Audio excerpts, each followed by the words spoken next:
أعوذ بالله من الشيطان الرجيم. بسم الله الرحمن الرحيم. الحمد لله رب العالمين الرحمن الرحيم مالك يوم الدين إياك نعبد وإياك نستعين اهدنا الصراط المستقيم صراط الذين أنعمت عليهم غير المغضوب عليهم ولا الضالين.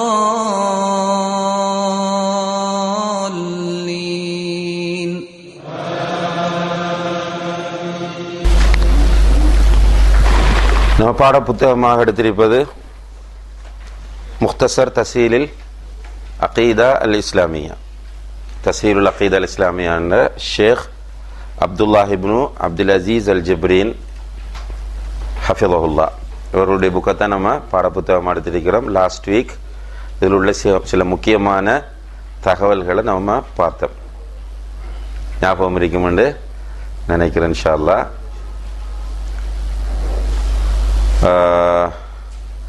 அகீதான்ற சொல் குர்ஆனில் எத்தனை இடத்துல வருது? லாஸ்ட் கிளாஸுக்கு வந்த யாராவது குர்ஆன்ல வரல. அகீதான்ற நேரடியான சொல் குர்ஆன்ல வரவில்லை. ஹதீஸ்லயும் இல்லை.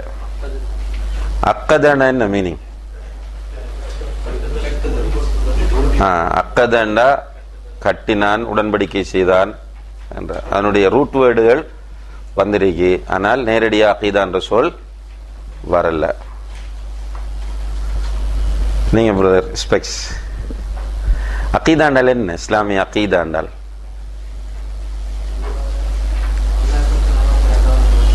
அல்லாஹ் எப்படி சொன்னானோ அப்படி அல்லாஹ்வை நம்புவது.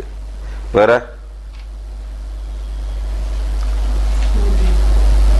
நீங்க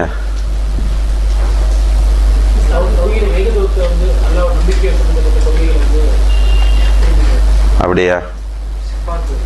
சிஃபாத்துகள் அகீதா. இப்போ அகீதான்னு சொல்றோம். அகீதான்ற வார்த்தை எல்லாரும் பயன்படுத்துறோம். அகீதா என்றால் என்ன?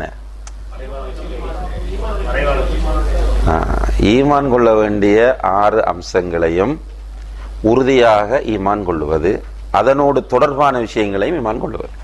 சுருக்கமாக தான் ஈமான் கொள்ள வேண்டிய 6 அம்சங்களையும் அதனோடு தொடர்பான அனைத்து அம்சங்களையும் உறுதியாக நம்புவதுதான் அகீதா என்று சொல்லப்படும்.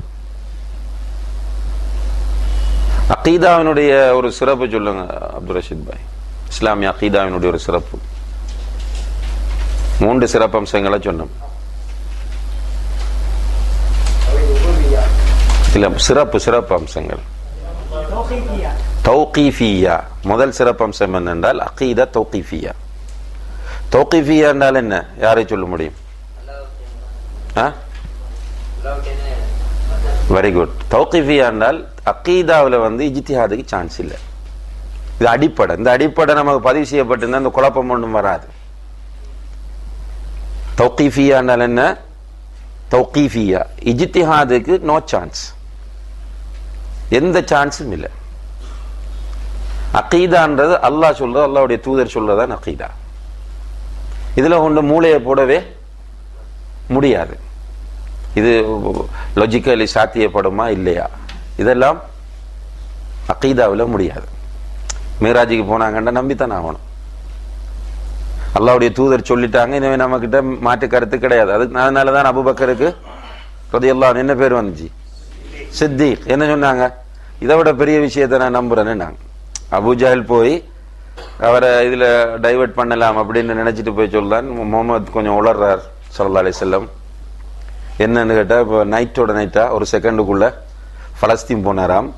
அங்கிருந்து 7 வானங்களையும் தாண்டி சித்ரத்துல் முன்தஹா வரையும் போனாராம். சுவர்க்கத்தை பார்த்தாராம், நரகத்தை பார்த்தாராம். இப்போ மக்கள்கிட்ட அதை சொல்லிட்டு இருக்கிறார் என்ற உடனே ரசூலுல்லாஹி அலைஹி வஸல்லம் அபூஜஹலை பார்த்து என்ன கேட்டாங்க? அபூபக்கர் ரசூலுல்லாஹி அலைஹி வஸல்லம் இதை சொல்றாங்களா? உன்னுடைய காதுகளால் இதை கேட்டீரான்னு கேட்டோடனே ஆமுண்டு அவன் உற்சாகமா சொல்றான், என்னுடைய காதலை கேட்டன், வல்லாஹி கேட்டன்.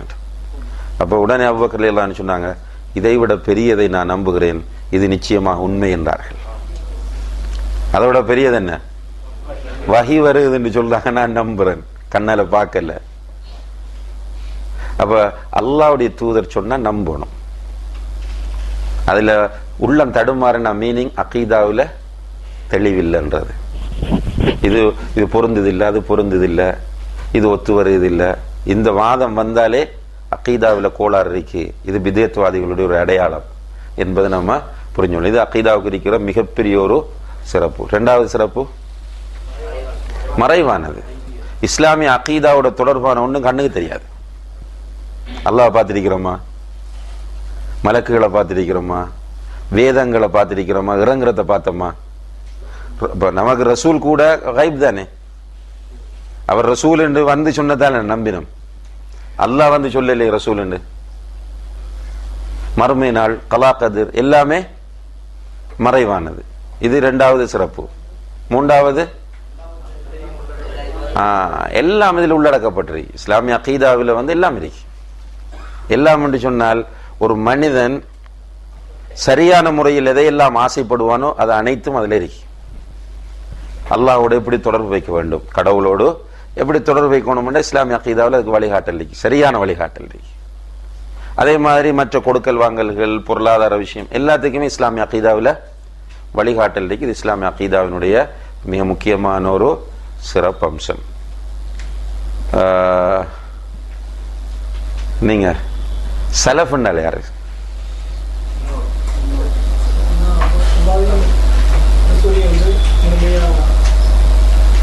அல்லாஹ் ரசூலை முழுமையா நம்பியவர்கள். சாதிக் பாய், சலஃப் என்றால்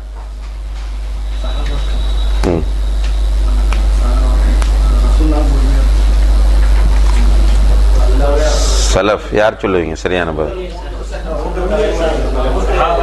வெரி குட். 3 தலைமுறை, 3 ஜெனரேஷன் சஹாபாக்கள், அடுத்த ஜெனரேஷன், அடுத்த ஜெனரேஷன், இவங்க தான் சலஃபுகள் என்று சுருக்கமாக சொல்றது. இதில் அல்லாஹையும் அல்லாஹுடைய தூதரையும் பின்பற்றியவர்கள். இந்த 3 ஜெனரேஷனிலும் யார் அல்லாஹையும் அல்லாஹுடைய தூதரையும் சரியாக பின்பற்றினார்களோ அவர்கள் தான் சலஃபுகள்.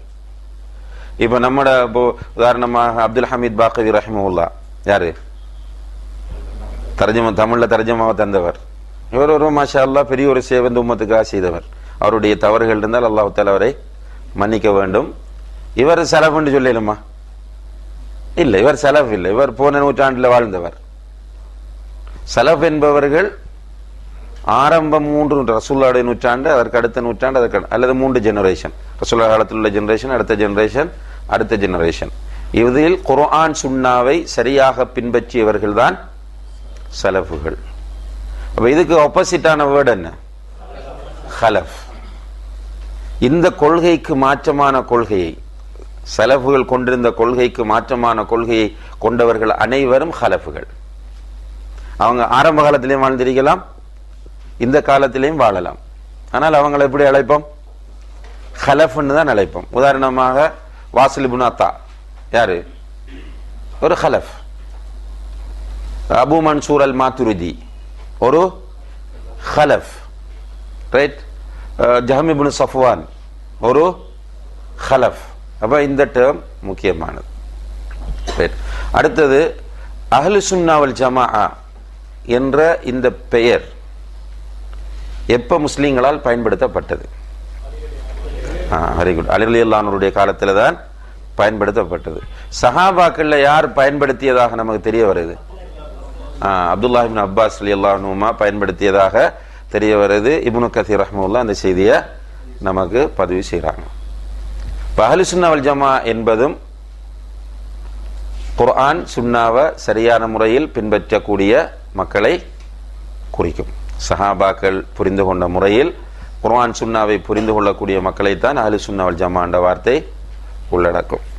அதுக்கு பிறகு அவங்களுக்கு வேறு சில வார்த்தை, அஹ்லுல் ஹதீஸ், அஹ்லுல் அஸர் என்பன போன்ற வார்த்தைகளும் பயன்படுத்தப்பட்டதுன்றதை பார்த்தோம். அடுத்தது நம்ம பார்த்தோம் என்னென்னா, அஹ்லு சுன்னா வல் ஜமாஅத்தினுடைய சிறப்பு ஒன்றிருக்கி, அதுதான் வசதியத்து அஹ்லி சுன்னா வல் ஜமாஅ பைன ஃபிரகித் தலால். வழிகட்ட பிரிவுகளுக்கு மத்தியில் அஹ்லு சுன்னாவின் நடுநிலையான போக்கு. எந்த ஒரு விஷயத்தை எடுத்தாலும் அஹ்லு சுன்னா நடுநிலையா தான் இருப்பாங்க. இந்த மக்களை நீங்க பார்க்கலாம், ஒன்று ஆக மோசமா எக்ஸ்ட்ரீம் ஒன்றில் இருப்பாங்க, அல்லது அது கீழே டவுனா இருப்பாங்க. ஆனால் அஹ்லு சுன்னா எப்பவுமே பேலன்ஸ்டா நடுநிலையோட போய்கொண்டு இருப்பாங்க. இங்க ஷேக் ஜப்ரின் அப்துல்லா அல் ஜப்ரின் சில முக்கியமான அடிப்படைகளை பதிவு செய்கிறார். அதுல முதலாவது அடிப்படை, அஹ்லு சுன்னா வல் ஜமாஅ வணக்க வழிபாடுகளில் நடுநிலையான போக்கை உடையவர்கள். அஹ்லு சுன்னா வல் ஜமாஅ வணக்க வழிபாடுகளில் நடுநிலையான போக்கை உடையவர்கள். இப்ப வணக்கத்தினுடைய விஷயத்துல ஒரு டீம் எக்ஸ்ட்ரீமா போய், இன்னும் ஒரு குரூப் மிக மோசமான நிலையில இருக்கிறாங்க. இப்ப எக்ஸ்ட்ரீமா போனவங்களை பார்க்கும்போது ராஃபிதாக்கள், சூஃபியாக்கள் எக்ஸ்ட்ரீமா போய்த்தாங்க. எக்ஸ்ட்ரீமா எப்படி போனாங்க? அவங்க நினைச்சதெல்லாம் வணக்கம் கொண்டு வந்தாங்க. அல்லாஹ் தஆலா மனிதன் இந்த உலகத்தில் படைத்த நோக்கம் என்ன? அவனை வணங்குவதுதான். அல்லாஹ்வை வணங்குவது எப்படி என்றதை யார் சொல்லி தரணும்? ரசூலுல்லாஹி ஸல்லல்லாஹு அலைஹி வஸல்லம் சொல்லி தந்தா தான் தெரியும். அதுக்காகத்தான் ரசூலை அனுப்பினது. மனிதனை படைத்தது அவனை வணங்குவதற்காக, ரசூலை அனுப்பியது எதற்காக? அல்லாஹ்வை எப்படி வணங்க வேண்டும் என்பதை சொல்லி தருவதற்காக. அதனாலதான் சஹாபாக்கள் சில நேரங்கள்ல ரசூலுல்லாஹி அலைஹி வஸல்லம் அவர்கள் காட்டித்தராத முறையில வணக்கங்களை செய்ய வந்த போது கோபம் வந்துச்சு. ரசூலுல்லாஹி அலைஹி வஸல்லம் அவர்களுக்கு கடும் கோபம் வந்துருக்கு. உதாரணமாக, இன்னும் தூங்குற போது ஒரு துஆவை கற்றுக் கொடுக்கிறாங்க. என்னது? அல்லாஹும்ம இன்னி அஸ்லம்து நஃப்ஸி இலைக்க வஜ்ஜஹ்து வஜ்ஹி இலைக் வஃபவ்வல்து அம்ரி இலைக் ரக்பத்தன் வரஹபத்தன் இலைக் லா மல்ஜா வலா மன்ஜா மின்க இல்லா இலைக் ஆமன்து பிகிதாபிக அல்லதி அன்ஸல்த் வபிநபியிக அல்லதி அர்ஸல்த். இதை கற்றுக் கொடுத்து ரசூலுல்லாஹி அலைஹி வஸல்லம் பாடமாக்கிட்டு வர சொல்லுவாங்க. அப்ப சஹாபாக்கள் உட்கார்ந்து பாடமாக்கிட்டு திரும்ப பாடம் கொடுப்பாங்க. அப்படி பாடம் சொல்லும் போது ஒரு சஹாபி ஆமன்து பிகிதாபிக அல்லதி அன்ஸல்த் வபிநபியிக அல்லதி அர்ஸல்த் என்ற இடத்துல வபிநபியிக என்ற இடத்துல என்ன சொன்னார்? வபி ரசூலிக என்றார். என்ன பெரிய வித்தியாசம் இருக்கா? ஒன்றும் இல்லை. இது சிறந்தது. ரசூலுல்லாஹி அலைஹி வஸல்லம் அவர்கள் ரசூல். அப்ப அதை சொன்னால் என்ன பிரச்சனை என்றால், ரசூலுல்லாஹி அலைஹி வஸல்லம் நான் சொல்லி தந்ததை விட நீ மேலதிகமா போகாத, நான் சொல்லி தந்ததையே நீயும் சொல்லு. இந்த அளவுக்கு ஸ்ட்ரிக்டா இருந்தாங்க. அதே போல அந்த 3 சஹாபாக்களுடைய நிலை, 3 பேரும் ரசூலுல்லாஹி அலைஹி வஸல்லம் வீட்டில் அவங்களோட அமல் எப்படி இருக்கும்னு கேட்குறாங்க. கேட்டோடனே மனைவிமார் அமலை சொல்றாங்க. சொன்னா இந்த 3 பேரும் யோசிக்கிறாங்க. நபி ஸல்லல்லாஹு அலைஹி வஸல்லம் அவர்கள் முன்பின் பாவங்கள் மன்னிக்கப்பட்டவர். முன்பின் பாவங்கள் மன்னிக்கப்பட்ட ஒருவர் நிறைய அமல் செய்யணுமா? இப்போ ஒரு மாணவனுக்கு சுகர் உனக்கு ஃபர்ஸ்ட் கிளாஸ்ன்னு சொல்லிட்டாங்க யூனிவர்சிட்டியால. இவன் ரிஸ்க் எடுத்து நித்திர முழிச்சு படிக்கணுமா? அவன் கொஞ்சம் படித்தாலும் ஃபர்ஸ்ட் கிளாஸ் தான், நிறைய படித்தாலும் ஃபர்ஸ்ட் கிளாஸ் தான். எனவே அவன் ரிஸ்க் எடுக்க மாட்டான். இப்படி யோசிக்கிறாங்க சஹாபாக்கள். ரசூலுல்லாஹி அலைஹி வஸல்லம் முன்பின் பாவங்கள் மன்னிக்கப்பட்டவர்கள். எனவே அவங்க நிறைய ரிஸ்க் எடுத்து அமல் செய்ய மாட்டாங்க, அவங்க கம்மியா தான் அமல் செய்வாங்க. நாம் தான் அதிகமாக அமல் செய்ய வேண்டும் என்று முடிவெடுக்கிறார்கள். முடிவெடுத்துட்டு 3 பேரும் அந்த இடத்திலே மஷூரா பண்ணிட்டு ஒருவர் சொல்றார், நான் இரவெல்லாமே தூங்காமல் நின்று வணங்க போகிறேன். 2வது மனிதர் சொல்றார், இனி நான் பகலெல்லாம் நோன்பு பிடிக்க போகிறேன். 3வது மனிதர் சொல்றார், நான் இதுக்கு பிறகு திருமணம் முடிக்க போறேன் என்று அல்லாஹ் வணங்குறதுக்கு இந்த குடும்பம் தான் பெரிய தடை, நான் திருமணம் முடிக்காமலே அல்லாஹ் வணங்க போறேன் என்று. ரசூலுல்லாஹி அலைஹி வஸல்லம் வீட்டுக்கு வந்த உடனே இந்த செய்தியை மனைவிமார் சொன்னார்கள். சொன்ன உடனே ரசூலுல்லாஹி அலைஹி வஸல்லம் வீட்டில் தங்கல, உடனே மஸ்ஜிதுக்கு வந்தாங்க. ஊரை கூட்ட சொன்னாங்க. ஊரை கூட்டுற ஒரு பிரச்சனையாக பார்த்தாங்க. மக்கள் எல்லோரும் வந்திருக்கிறாங்க. அவங்க மத்தியில் எழுந்து நின்று சொல்றாங்க, அமா இன்னி அக்ஷாக்கும் லில்லாஹி வ அத்காக்கும் லஹு. ஒரு அடிப்படையை பதிவு செய்யறாங்க. ஃபர்ஸ்ட்டுக்கு அறிந்து கொள்ளுங்கள், உங்கள் எல்லோரையும் விட அல்லாஹ்வை அதிகமாக அஞ்சி பயந்து வாழக்கூடியவன் நான் தான். என்னை விட மேலதிகமா நீங்க அல்லாஹ்வை பயப்பட முடியாது. என்ன புரியுது இதுல இருந்து? என்னை விட மேலதிகமாக நீங்க அமல் செஞ்சா அது இறையச்சம் அல்ல. நான் காட்டி தந்ததை விட மேலதிகமாக நீங்க அமல் செய்ய வந்தால் அது இறையச்சம் அல்ல. நான் இரவிலே தூங்குகிறேன், தொழுகிறேன், பகலிலே நோன்பு பிடிக்கிறேன், நோன்பில்லாமலும் இருக்கிறேன், நான் பெண்களை திருமணமும் செய்திருக்கிறேன். ஃபமன் ரகிப அன் சுன்னதி ஃபலைஸ மின்னி. என்னுடைய சுண்ணாவை யார் புறக்கணிக்கிறார்? சுண்ணாண்டா என்ன? முழுக்க, இது ஒட்டுமொத்தமான ஒரு வார்த்தை. என்னுடைய வழிமுறையை யார் புறக்கணிக்கிறாரோ அவர் என்னை சார்ந்தவர் அல்லண்டாங்க. இது ஒரு கண்டிப்பான ஒரு விஷயம். என்ன இப்போ ரசூலுல்லாஹி அலைஹி வஸல்லத்தை அல்லாஹ் அனுப்பின எதற்காக கேட்டால் அல்லாஹ்வை வணங்குவது எப்படி என்பதை சொல்லி தரதுக்கு தான். இதுல நம்ம தெளிவாக உறுதியாக இருக்க வேண்டும். இப்போ ரசூலுல்லாஹி அலைஹி வஸல்லம் அவர்கள் காட்டி தராததன் ஊடாக அல்லாஹ்வை வணங்க முடியுமான்னு கேட்டால் நிச்சயமாக முடியாது.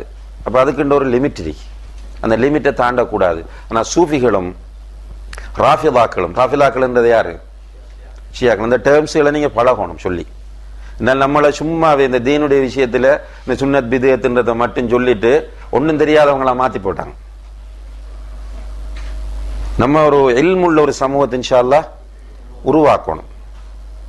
குர்ஆன், சுன்னா, அகீதா இந்த விஷயங்கள்ல ஓரளவு சிறப்பான அறிவுள்ள மக்கள் உருவானால் இந்த இஸ்லாத்தின் பேரால சமூகத்தை போட்டு சிக்கலாக்குறவங்க எல்லாம் ஆட்டோமேட்டிக்கா ஓரங்கட்டப்படுவார்கள் இன்ஷா அல்லாஹ். ரைட். அப்ப ராஃபிதாக்கள் என்பவர்கள் ஷியாக்கள்ல உள்ள மிக மோசமான ஒரு கூட்டம், எக்ஸ்ட்ரீமான கூட்டம். அவங்கள நினைச்ச இபாதத்தை எல்லாம் உருவாக்குறாங்க. குறிப்பா என்ன செய்வாங்க? சுஜூத் செய்யும் போது கல் ஒன்று வச்சுக்குவாங்க. அவங்களோட நெத்தி வேற நிலத்துல படக்கூடாதாம். எந்த நிலத்துல படுறா ஒன்று கர்பலா கல்ல படணும் அல்லது வேற நிலத்துல படக்கூடாது. எனவே கர்பலா கல்லு விற்கிறாங்க அங்க. அந்த கல்லை கொண்டு தெரிவாங்க எல்லாரும் பாக்கெட்ல வச்சு. அப்படி இல்லைண்டா குறைஞ்சது பேப்பர் போட்டு சொல்லுவோம், பத்திரிகை ஏதாவது ஒன்று எடுத்து போட்டு. என்ன நம்மட நிலத்துல ஒன்ற நெத்தி படக்கூடாது. இது அல்லாஹு தாலா காட்டி தந்த உண்டா இல்ல, ரசூலுல்லாஹி அலைஹி சொல்லி தந்த உண்டு கிடையாது. இது தெளிவான வழிகேடு. இது மாதிரி அவங்கள்ட்ட போனால் கபறுகளை ஜியாரம் செய்யறது, கபறுகள்கிட்ட போயிருந்து செய்யக்கூடிய வணக்கங்கள், அதான் எடுத்துக்கிட்டால் அதான்ல அவங்க ஏற்படுத்தியிருக்கக்கூடிய பித்அத்துகள், அஷ்ஹது அல்லா இலாஹ இல்லல்லாஹ், அஷ்ஹது அன்ன முஹம்மதன் ரசூலுல்லாஹ், அஷ்ஹது அன்ன அலியன் வலியுல்லாஹ். வாங்க சொல்லக்குள்ள இதை சேர்த்தான் சொல்லுவாங்க, அஷ்ஹது அன்ன அலியன் வலியுல்லாஹ். அவங்கள்ட்ட ஒரு மோசமான கோட்பாடு இருக்கு, என்ன தக்கியான்ற கோட்பாடு. அந்த கோட்பாட்டின் அடிப்படையில் இப்ப நம்மளோட ஊர்ல இருக்கும் போது அதை சொல்ல மாட்டாங்க. இப்ப சென்னையில் இருப்பாங்க ஷியாக்கள், அவங்களோட பள்ளி இருக்கும், அந்த பள்ளி போனா அஷ்ஹது அன்ன அலியன் வலியுல்லாஹ் இருக்காது. ஏன் இருக்காதுன்னு கேட்டா, இங்க அதை சொன்னோம் என்றால் மக்கள் அந்த கொள்கைக்கு எடுக்கிறதுக்கு கஷ்டமாகும் என்பதனால மறைப்பார்கள். பராக்கள் சொல்றாங்க. அப்ப அவங்கள்ட்ட தக்கியா என்ற கோட்பாடு, இந்த கோட்பாடு டேஞ்சரான கோட்பாடு. ஷியாக்கள்கிட்ட இருக்கிற ஆபத்தான கோட்பாடு தக்கியா. தக்கியான்றது நிஃபாக் என்ற சொல்ல மற்ற சொல்தானது. நிஃபாக் என்ன? நயவஞ்சகம் என்றால் உள்ளத்துக்குள்ள உண்டு வெளியே உண்டு. உள்ளத்தில் ஒன்றை வச்சுக்கிறது, வெளியே ஒன்றை செய்யறது. உள்ளத்தில் குஃப்ரை வச்சிருக்கிறது, வாயால ஈமான சொல்றது. இதுதான் நிஃபாக். அதே மாதிரி தக்கியா என்றால் என்னன்னா, அவங்கள்ட்ட ஒரு கொள்கை இருக்கும், சில சந்தர்ப்ப சூழ்நிலைகளுக்கு அந்த கொள்கையை மாற்றலாம். இது அவங்களோட இமாம்கள் சொல்லி கொடுத்தன்னு சொல்றாங்க. அதனாலதான் காபத்துல்லாக்கு போய் அங்க தொழுவிக்கக்கூடிய இமாம்களுக்கு பின்னாடி நின்று தொழுவார்கள். தொழுவிட்டு அப்புறம் ஹோட்டலுக்கு போய் திரும்ப எம்மிட்டி தொழுவார்கள். பெரும்பாலான ராஃபிதாக்கள், ஸ்பெஷலா ராஃபிதாக்கள் பள்ளியில இமாமுக்கு பின்னாடி நின்று தொழுதுட்டு ஹோட்டலுக்கு போய் அந்த தொழுகையை திரும்ப அங்குள்ள இமாம் தொழுவிப்பார். ஏன்? அந்த தொழுகை சேராது. இமாம் ஹரத்தினுடைய இமாமுக்கு பின்னாடி நின்று தொழுத தொழுகை சேராது. ஏனென்றால் அவர் காஃபிர். காஃபிருக்கு பின்னால் நின்று தொழுத தொழுகை சேராது.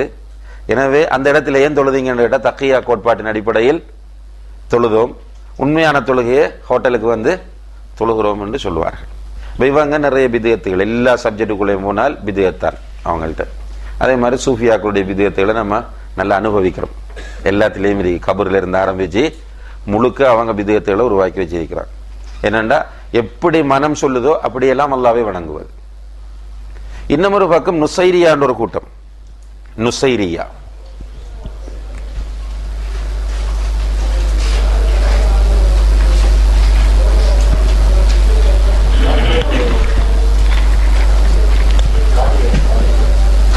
காதிரியாவா? அது காதிரியா தரீக்கா, அதெல்லாம் சூஃபிக்குள்ள வரும். சூஃபி தரிக்காக்கள் சுமார் 150க்கு மேல இருக்குன்னு சொல்றாங்க. சூஃபி தரிக்காக்கள் 150க்கு மேல. காதிரியா, ஷாதுலியா, நக்ஷபந்தியா, ஜிஸ்தியா, ஜோரவர்தியா, இப்படி நிறைய தரிகாக்கள் 150 சுமார் 150க்கு மேல தரிகாக்கள் இருக்காம். ஒவ்வொரு தரிகாக்கும் ஷேக், அதுக்கு முரீத், அதுக்கு பையத், அதாவது செட்டப் வேற. ரைட், அவங்க எல்லாம் சூஃபிக்குள்ள. நுசைரியா என்பவர்கள் இவங்க யாருன்னு கேட்டால் இவங்களும் ஒரு வகையான ஷியாக்கள் தான், ஒரு வகையான ஷியாக்கள் தான். ஆனால் ஷியாக்கள்ல மறு சைடு இவங்களுக்குள்ள உள்ள ஒரு கூட்டம், நுசைரியாக்குள்ள உள்ள ஒரு கூட்டம் தான் அலவியா. அலவியான்ற ஒரு தரிக்காவும் இருக்கு. அந்த தரிக்கா இல்ல, அலவியான் போட்டு ஒரு தரிக்கா இருக்கு சூஃபிகளுக்குள்ள, அதல்ல. நுசைரியாக்களுக்குள்ள அலவியான்ற ஒரு கூட்டம் இருக்கு. இந்த அலவியாக்கள்ல உள்ளவன் தான் பஷாருல் அசத். யாரு? சிரியாவுடைய அதிபர். அதனாலதான் நாங்க முஸ்லீம்களை, அஹ்லு சுன்னாவை சேர்ந்தவர்களை படுகொலை செய்யறாங்க. இது உண்மையிலே சிரியா பிரச்சனை அரபு வசந்த பிரச்சனை அல்லது. உண்மையிலே பேசிக் என்னன்னு பார்த்தால் அஹ்லு சுன்னாவுக்கும் ஷியாக்களுக்கும் இடையில் ஏற்பட்ட பிரச்சனை தான் அது. ஒரு கிராமத்தில் ஏற்பட்ட பிரச்சனை, சந்தர்ப்பத்தை பயன்படுத்தி அது அரசியல் பிரச்சனையாக மாற்றி விட்டார்கள். அது மாதிரி யமன்ல தம்மாஜின்ற ஏரியா இருக்கு. அங்க அந்த தம்மாஜின்ற ஏரியாவுக்கு பக்கத்தில் அந்த சூழ ஹோசி என்று சொல்லக்கூடிய ஷியாக்கள், ஹோசி.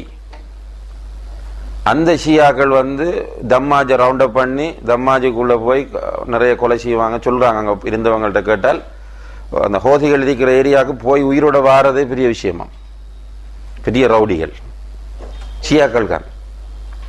அப்ப இந்த நுசைரியாக்கள் அலவியாக்களுடைய கொள்கை என்னன்னு கேட்டா, ஈமான் கொண்டுட்டா போதும், அமல் தேவையில்லை. அங்கள் என்ன சூஃபிகளும் ராஃபிலாக்களும் அவங்க மனம் போன போக்குல அமல்களை உருவாக்கிட்டே போறாங்க. இவன் என்ன சொல்றான், அல்லாஹ்வுடைய தூதர் காட்டி தந்த அமலும் தேவையில்லை, நோம்பு முடிக்க தேவையில்லை, தொழ வேண்டிய அவசியம் இல்லை, ஹஜ் செய்ய வேண்டிய அவசியம் இல்லை அப்படின்னு. அஹ்லு சுன்னா வல் ஜமா என்ன சொல்றாங்க, நம்ம ரசூல் ஸல்லல்லாஹு அலைஹி வஸல்லம் அவர்கள் காட்டி தந்த அமல்களை மட்டும் செய்வோம். ரசூல் ஸல்லல்லாஹு அலைஹி வஸல்லம் அவர்கள் காட்டி தந்த அமல்களை மட்டும் செய்வோம். அதுக்கு மேல நம்ம போக வேண்டிய அவசியம் இல்லை, அந்த அமல்களை நம்ம ஒதுக்க வேண்டிய அவசியம் இல்லை. அஹ்லு சுன்னாவை சேர்ந்த உலமாக்கள் நீங்க பார்த்தால் சுன்னாக்களை சில்லற பிரச்சனை என்றெல்லாம் சொல்ல மாட்டாங்க. அஹ்லு சுன்னாவில் உள்ள உலமாக்கள் சுன்னாக்களை சில்லற பிரச்சனை எல்லாம் சொல்ல மாட்டாங்க. அவங்களோட பார்வையில சுன்னா என்பது என்னது, அல்லாஹுடைய தூதர் காட்டி தந்த ஒன்று. அல்லாஹுடைய தூதர் காட்டி தந்த ஒன்றுதான் சுன்னா அவர்களுடைய பேரில், அவர்களுடைய பார்வையில். இப்ப சுன்னாவை ஏளனம் செய்யக்கூடிய நிலையெல்லாம் அவங்கள்ட்ட வாரல்ல. சுன்னாவை மதிப்பார்கள், சுன்னாவுக்கு கொடுக்க வேண்டிய கண்ணியத்தை கொடுப்பார்கள். சுன்னாவை மதிக்கிறது அஹ்லு சுன்னா கிட்ட உள்ள மிக சிறந்த ஒருவன். அஹ்லுல் பிதா, அஹ்லு சுன்னாவுக்கு மாற்றமானவர்கள் யாரு, அஹ்லுல் பிதா. இவங்கட பண்பு என்னண்டா, நுசூசுகளை மதிக்க மாட்டாங்க. குர்ஆன் சுன்னாவுக்குரிய மரியாதை இருக்காதவங்கள்ட்ட. இவங்களுடைய பேச்சுக்கு தான் முக்கியத்துவம் கொடுப்பாங்களே தவிர சுன்னாவெல்லாம் அவங்க காலேஜுக்குள்ள தான் தூக்கி போடக்கூடிய நிலை இருக்கும். அப்ப அஹ்லு சுன்னா வல் ஜமாஅ இபாதத்துடைய விஷயத்தில் நடுநிலையானவர்கள். அப்ப நடுநிலைன்னா என்ன, பித்அத்தை உருவாக்க மாட்டார்கள், உள்ள சுன்னாவை குழி தோண்டி புதைக்கவும் மாட்டார்கள். நல்லா புரிஞ்சு கொள்ளுங்க. அஹ்லு சுன்னா வல் ஜமாஅ பித்அத்துகளை உருவாக்கவும் மாட்டார்கள், நபி ஸல்லல்லாஹு அலைஹி வஸல்லம் அவர்கள் காட்டி தந்த சுன்னாக்களை குழி தோண்டி புதைக்கவும் மாட்டார்கள். இது அஹ்லு சுன்னாவுக்கு இருக்கக்கூடிய ஒரு சிறப்பம்சம். இரண்டாவது சிறப்பம்சம் என்னென்றால், அஸ்மா சிஃபாத் விஷயத்தில் நடுநிலையான போக்கை கடைபிடிப்பார்கள். அவங்களுடைய நடுநிலையான போக்கு, அஹ்லு சுன்னாவுடைய நடுநிலையான போக்கு அஸ்மா சிஃபாத்தில் இருக்கு. அஸ்மா சிஃபாத்தில் ரெண்டு கூட்டத்தை நம்ம பார்க்கிறோம். ஒன்று முஅத்திலா, இன்னும் ஒன்று முமஸ்ஸிலா. ஒன்று முஅத்திலாக்கள், இன்னும் ஒன்று முமஸ்ஸிலாக்கள். முஅத்திலா, முமஸ்ஸிலா.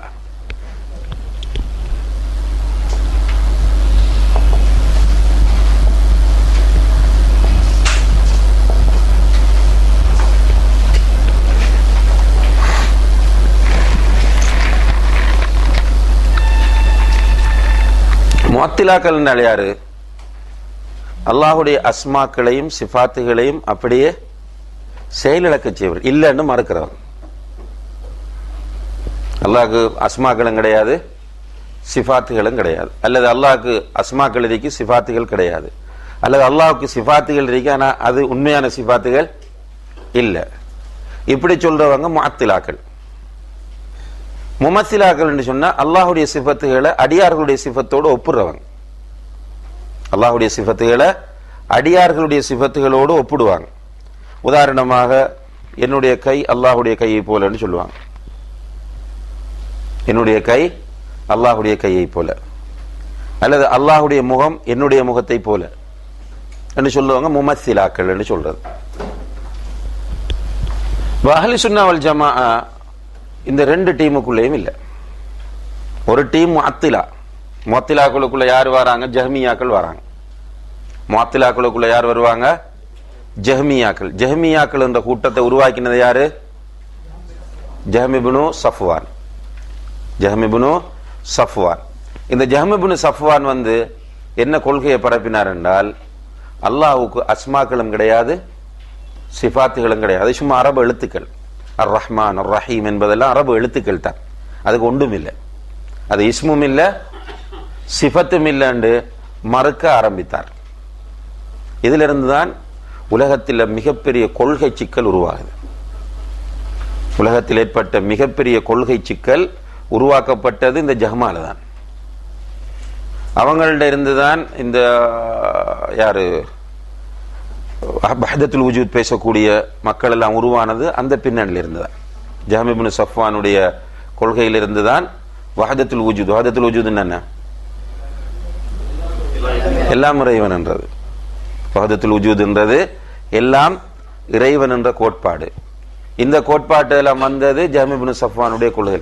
அதனால நம்முடைய சலஃப் உலமாக்களை பார்த்தால் இந்த ஜஹ்மியாக்களுக்கு எல்லாரும் மறுப்பு சொல்லியிருக்கிறாங்க. புக்குகள் நிறைய போட்டிருக்கிறாங்க. அர் ரத் வல் ஜஹ்மியா, இமாம் அஹ்மத் இப்னு ஹம்பல் ஜஹ்மியாக்களுக்கு மறுப்பு அப்படின்னு புக் போட்டிருக்கிறாங்க. அது மாதிரி இமாம் இப்னு ஹுஸைமா, இமாம் பைஹகி, இப்படி நிறைய இமாம்கள் ஜஹ்மியாக்களுக்கு மறுப்பு எழுதியிருக்கிறாங்க. அவங்க செய்த வேலை மிகப்பெரிய ஒரு ஆபத்தான வேலை. நண்டைக்கு நீங்க சிலாக்களை பார்க்கலாம், அஸ்மா சிஃபாத்தை பேசுறத தேவையில்லாத வேலைன்னு சொல்லுவாங்க. அல்லாஹ்வுடைய அஸ்மாக்களை சிஃபாத்தை பத்தி வகுப்படுக்கும் போது என்ன சொல்றாங்க என்றால், இது தேவையில்லாத விஷயம் பண்ணுவாங்க. சரி, அந்த கருத்து அல்லாஹ்வுடைய அஸ்மாக்களை சிஃபாத்தை பத்தி பேசுறது தேவையில்லாத வேலை, அது அப்படி இருக்கிறது, நமக்கு எவ்வளவு வேலை இருக்கு அதை பார்ப்போம்னு சொல்லுவாங்க. அடிப்படையில் சொல்ல வேண்டிய விஷயங்கள். இந்த கருத்து சரியா?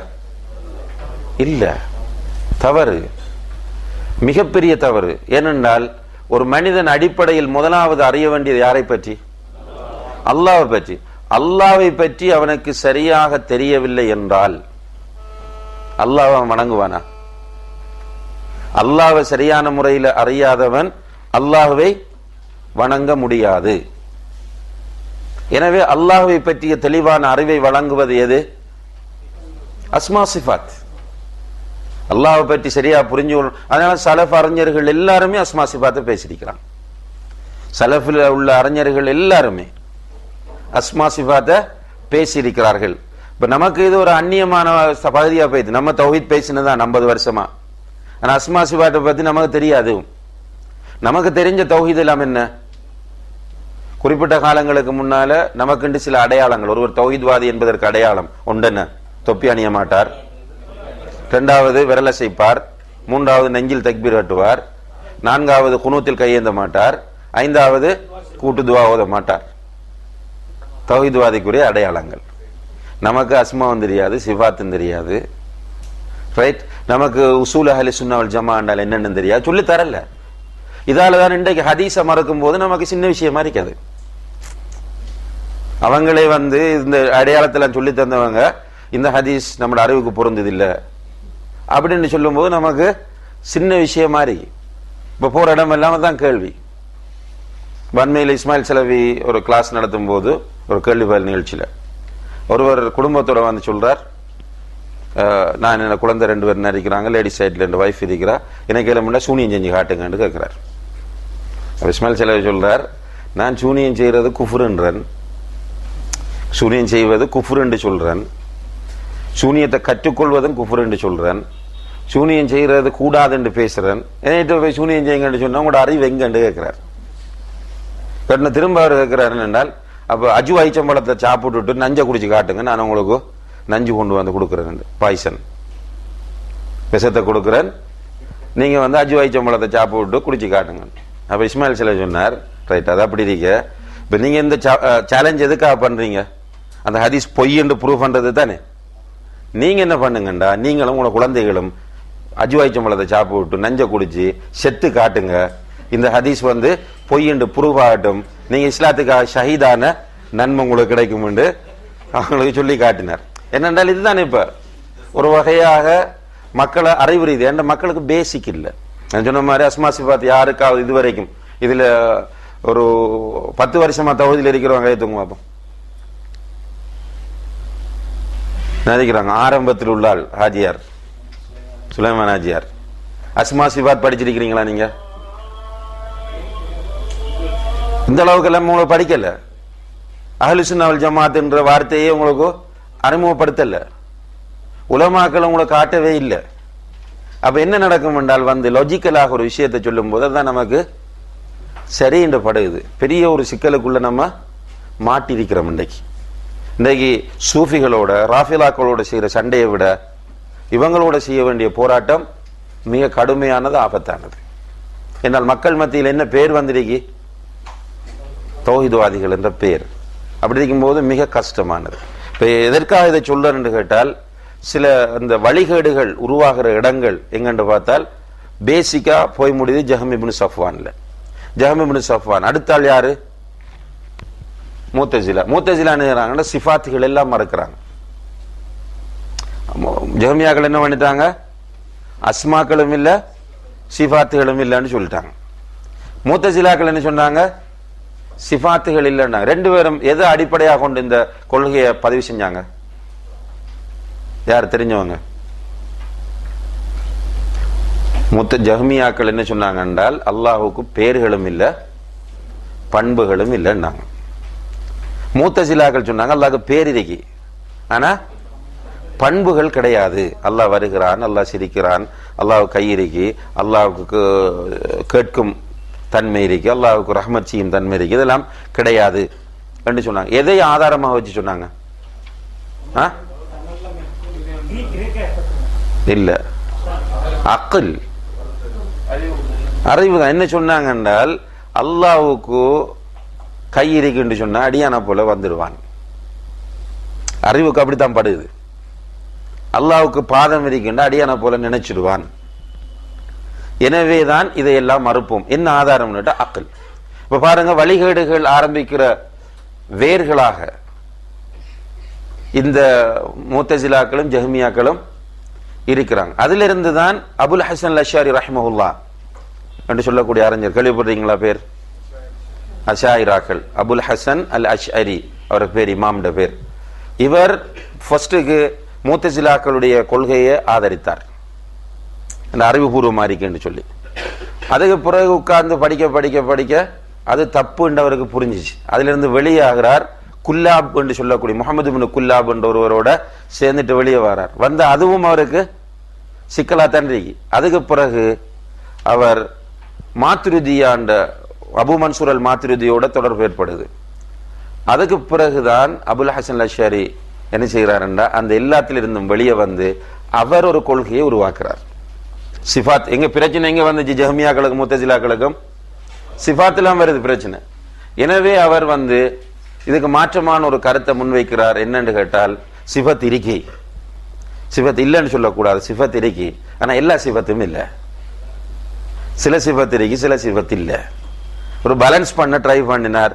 அதுவும் கூட குழப்பமா தான் இருந்துச்சு. பேலன்ஸ் பண்ணல. அது இந்த இதுல அஸ்மா சிஃபாத்தை பொறுத்தளவில் ஒரு முக்கியமான காயிதா என்னன்னா, அல் கவுலு ஃபி பஅதி சிஃபாத் கல் கவுலி ஃபி பஅதில் ஆஹர். ஒரு சிஃபத்துக்கு என்ன சட்டமோ அதுதான் மற்ற சிஃபத்துக்கு. ஒரு சிஃபத் இருக்குன்னா மற்ற சிஃபத்தும் இருந்தே ஆகணும். ஒரு சிஃபத் அப்படியே ஏற்றுக்கொண்டால் அடுத்த சிஃபத்தையும் அப்படியே தான் ஒன்றை ஏற்று ஒன்றை மறக்க முடியாது. அப்ப அந்த முரண்பாடு வந்த உடனே இவர் இவ்வளவு காலமும் இருந்ததெல்லாம் வழிகேடு என்பதை புரிந்து கொள்கிறார். யாரு? அபுல் ஹசன் அல் அஷ்அரி ரஹ்மஹுல்லாஹ். புரிஞ்சு கொண்டு ஒரு புத்தகம் எழுதுறார். அல் இபானா அன் உசூலி தியானா. அல் இபானா அன் உசூலி தியானான்ற ஒரு புக் எழுதுறார். அந்த புக்கில் முழு தகவலையும் அவர் சொல்றார்.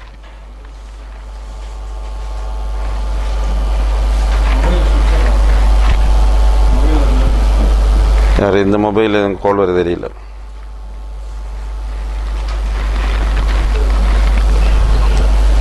ரைட். அதுக்கு பிறகு அல் இபான் அல் உசூல் தியானாவில் தான் இவ்வளவு காலம் பேசினது வழிகேடு என்பதை பதிவு செஞ்சுட்டு அவர் மௌத்தாகிறார் அஹ்லு சுன்னாவுடைய கொள்கையில். அல்ஹம்துலில்லாஹ். அபுல் ஹசன் அஷ்ஷரி ரஹ்மத்துல்லாஹ். ஆனால் அவர் தௌபா செய்ததை உலகத்துக்கு காட்டாம ஒரு கூட்டம் என்ன செய்து அவர் சொன்ன அந்த சிஃபாத்துகளை தஅவீல் பண்ற அந்த கருத்தை முன் வச்சுட்டு போறாங்க. தஅவீல் பண்றதும் ஒரு வகையான தஅத்தீல் தான், சிஃபத்தை இல்லாமல் ஆக்குவது. அடுத்த கூட்டம் முத்தசிலாக்கள், அஷாயிராக்கள். முமத்திலாக்கள் இவங்க இந்துக்களா போய்த்தாங்க. முமத்திலாக்கள் என்ற ஆரம்பத்தில் இருந்த கூட்டம் இந்துக்களா போய்த்தாங்க. என்னது? கடவுளுக்கு வடிவம் அமைச்சாங்க. மூக்கு வச்சு, கை வச்சு, தும்பிக்கை வச்சு, 10 கை வச்சு, இப்படி என்னுடைய கையை போலதான் கடவுளுடைய கை, என்னுடைய மூக்கை போலதான் கடவுளுடைய, அல்லது யானுடைய மூக்கை போலதான் கடவுளுடைய மூக்கு அப்படின்ட்டு வடிவம் கொடுத்தாங்க. அஹ்லு சுன்னா வல் ஜமாஅ ரெண்டுக்கும் மத்தியில் நடுநிலையான போக்கு என்னது? அல்லாஹுடைய சிஃபாத்துகள், அல்லாஹுடைய அஸ்மாக்களை அப்படியே ஏற்றுக்கொள்வோம். அதுல மாற்று கருத்து எதுவும் சொல்வதில்லை, அதை மறுப்பதும் இல்லை. அதை நம்புறத்தில் அவங்க 4 விதிகளை பதிவு செய்கிறார்கள். சிவப்பால போட்டிருக்கிறது. தஅத்தீல், தஅவீல், தம்சீல், தகீஃப். இந்த ரெட்டா இருக்கிறது கீழ்வரிசையில். தஅத்தீல்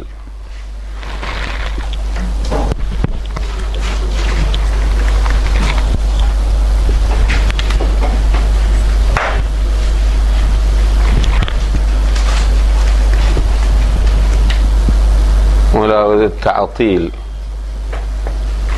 இரண்டாவது தஅவீல், மூன்றாவது தம்சீல், நான்காவது தகீஃப்,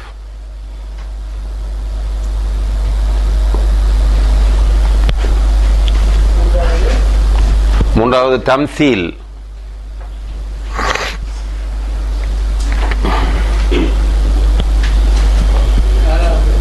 நாலாவது தக்கீஃப். தக்கீஃப் தானா இக்கன்னா தக்கீஃப். இந்த 4ம் இல்லாமல் அல்லாஹுடைய சிஃபத்துகளை, அஸ்மாக்களை ஏற்றுக்கொள்ள வேண்டும். இந்த 4ம் இல்லாமல். தஅத்தீல் என்றால் மறுக்கிறது. தஅத்தீல் என்றால் மறுக்கிறது. தஅவீல் என்றால் வேறு விளக்கம் கொடுப்பது, வேறு கருத்து கொடுப்பது. தம்சீல் என்றால் உதாரணம் கூறுவது. தம்சீல் என்றால் உதாரணம் கூறுவது. தக்கீஃப் என்றால் வடிவம் கொடுப்பது. இப்படி இப்படி. அல்லாஹ்வுடைய ஒரு சிஃபத் வருது என்றால் இந்த 4ஐயும் தாண்டி அதை உள்ளதை உள்ளபடி அஹ்லு சுன்னா ஈமான் கொள்வார்கள். ஈஸியா வழங்குறதுக்காக நான் சொல்றது கை. யதுல்லாஹி ஃபௌக ஐதீஹிம் என்று வருது. அவர்களுடைய கை, அல்லாஹுடைய கை அவர்களுடைய கைக்கு மேலால் இருக்கிறது. இப்ப ரெண்டுக்கும் பயன்படுத்தி இருக்கிற வார்த்தை என்ன? எது. எதுன்ற சொல்லுக்குரிய கருத்து என்ன? கை. மனிதனுடைய கை நமக்கு தெரியும். அல்லாஹுக்கு கை இருக்கா இல்லையா? இருக்கிறது. என்ன ஆதாரம்? குர்ஆன்ல அல்லாஹ் சொல்லிட்டான். அல்லாஹுடைய கை எப்படிப்பட்டது நமக்கு தெரியாது. அல்லாஹ்வுடைய கைக்கு வேறு விளக்கம் சொல்லலாம், வேறு அர்த்தம் சொல்லலாமா? கூடாது. சொன்னா நிறைய சிக்கல் வரும். உதாரணமாக சிலர் என்ன செய்றாங்க, அல்லாஹ்வுடைய கை என்பதற்கு பலம், சக்தி என்று விளக்கம் சொல்கிறார்கள். ரைட்? அப்ப ஒவ்வொரு இடத்துல குர்ஆன்ல வருது பல் யதாஹு, அவனுடைய 2 கைகள் என்று வருது. இந்த இடத்துல என்ன விளக்கம் சொல்றது? 2 சக்திகள் என்று விளக்கம் சொன்னால் கேள்வி எழுமா எழாதா? கண்டிப்பா எழுந்தானே. என்ன சக்திகள் அது? 2 சக்தி இருந்தீங்களே, என்ன சக்தி அது? ஒரு சக்தி என்ன, மற்ற சக்தி என்ன என்ற கேள்வி. அப்ப லேஸ் என்ன? அல்லாஹ்வுக்கு 2 கைகள் இருக்கின்றன. அல்லாஹ்வுடைய இரண்டு கை எப்படிப்பட்டது? அல்லாஹு அலம். நம்மட கையை போலையா? இப்படி கேள்வி கேட்க கூடாது. ரைட்? உதாரணம் சொல்றதும் இல்ல, இப்படி என்று சொல்றதும் இல்ல, வேறு விளக்கம் சொல்றதும் இல்ல, கை இருக்கிறது என்பதை மறுப்பதும் இல்லை. இந்த நான்கையும் தாண்டிய நிலையில் அல்லாஹ்வுடைய சிஃபத்துகளையும் அஸ்மாக்களையும் பதிவு செய்வதுதான் அஹ்லுஸ் சுன்னah வல் ஜமாஅத்தினுடைய கொள்கை. இந்த கொள்கையை சொன்னவங்க முதல்ல சஹாபாக்கள், அதுக்கு அடுத்தது 4 இமாம்கள். புதிய இப்ப வஹாபிகள் சொல்றாங்கன்னு சொல்லல. அது இந்த கொள்கையை சொன்னவங்க ஃபர்ஸ்டுக்கு சஹாபாக்கள், அடுத்தது தாபீன்கள்ல நிறைய பேர் சொல்லியிருக்கிறாங்க இந்த கொள்கையை. தாபீன்கள்ல இருந்த உலமாக்கள் எல்லாரும் இந்த கொள்கையை தான் சொன்னாங்க. நமக்கு தெரிஞ்சவங்கன்ற வகையில் நான் சொல்றேன் 4 இமாம்கள், இமாம் அபு ஹனீஃபா, இமாம் மாலிக், இமாம் ஷாஃபி, இமாம் அஹ்மத் போன்ற 4 இமாம்களும் இந்த கொள்கையை தான் சொல்லியிருக்கிறாங்க. அதுக்கு பிறகு வந்த அஹ்லு சுன்னாவை சேர்ந்த இமாம்கள் எல்லோரும் இந்த கொள்கையில் தான் இருந்தார்கள். அப்ப எனவே அஹ்லு சுன்னah வல் ஜமாஅ அல்லாஹ்வுடைய அஸ்மா சிஃபாத் விஷயத்துல ஒரு கூட்டம் மறுக்குது, இன்னும் ஒரு கூட்டம் உதாரணம் சொல்லுதோ, ரெண்டுக்கும் இடையில் நடுநிலையான போக்கை உடையவர்கள்.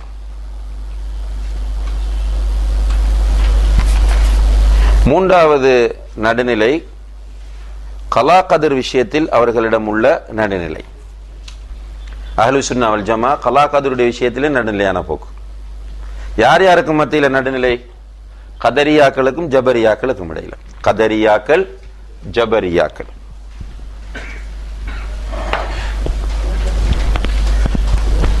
இது கதரியா.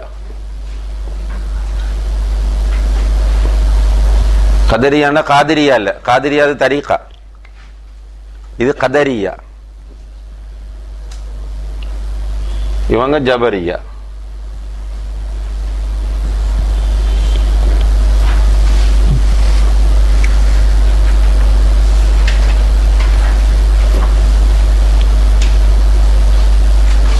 கதரியாக்கள் என்ன சொன்னாங்க? இவங்க சஹாபாக்களுடைய இறுதி காலத்திலே தோன்றிட்டாங்க.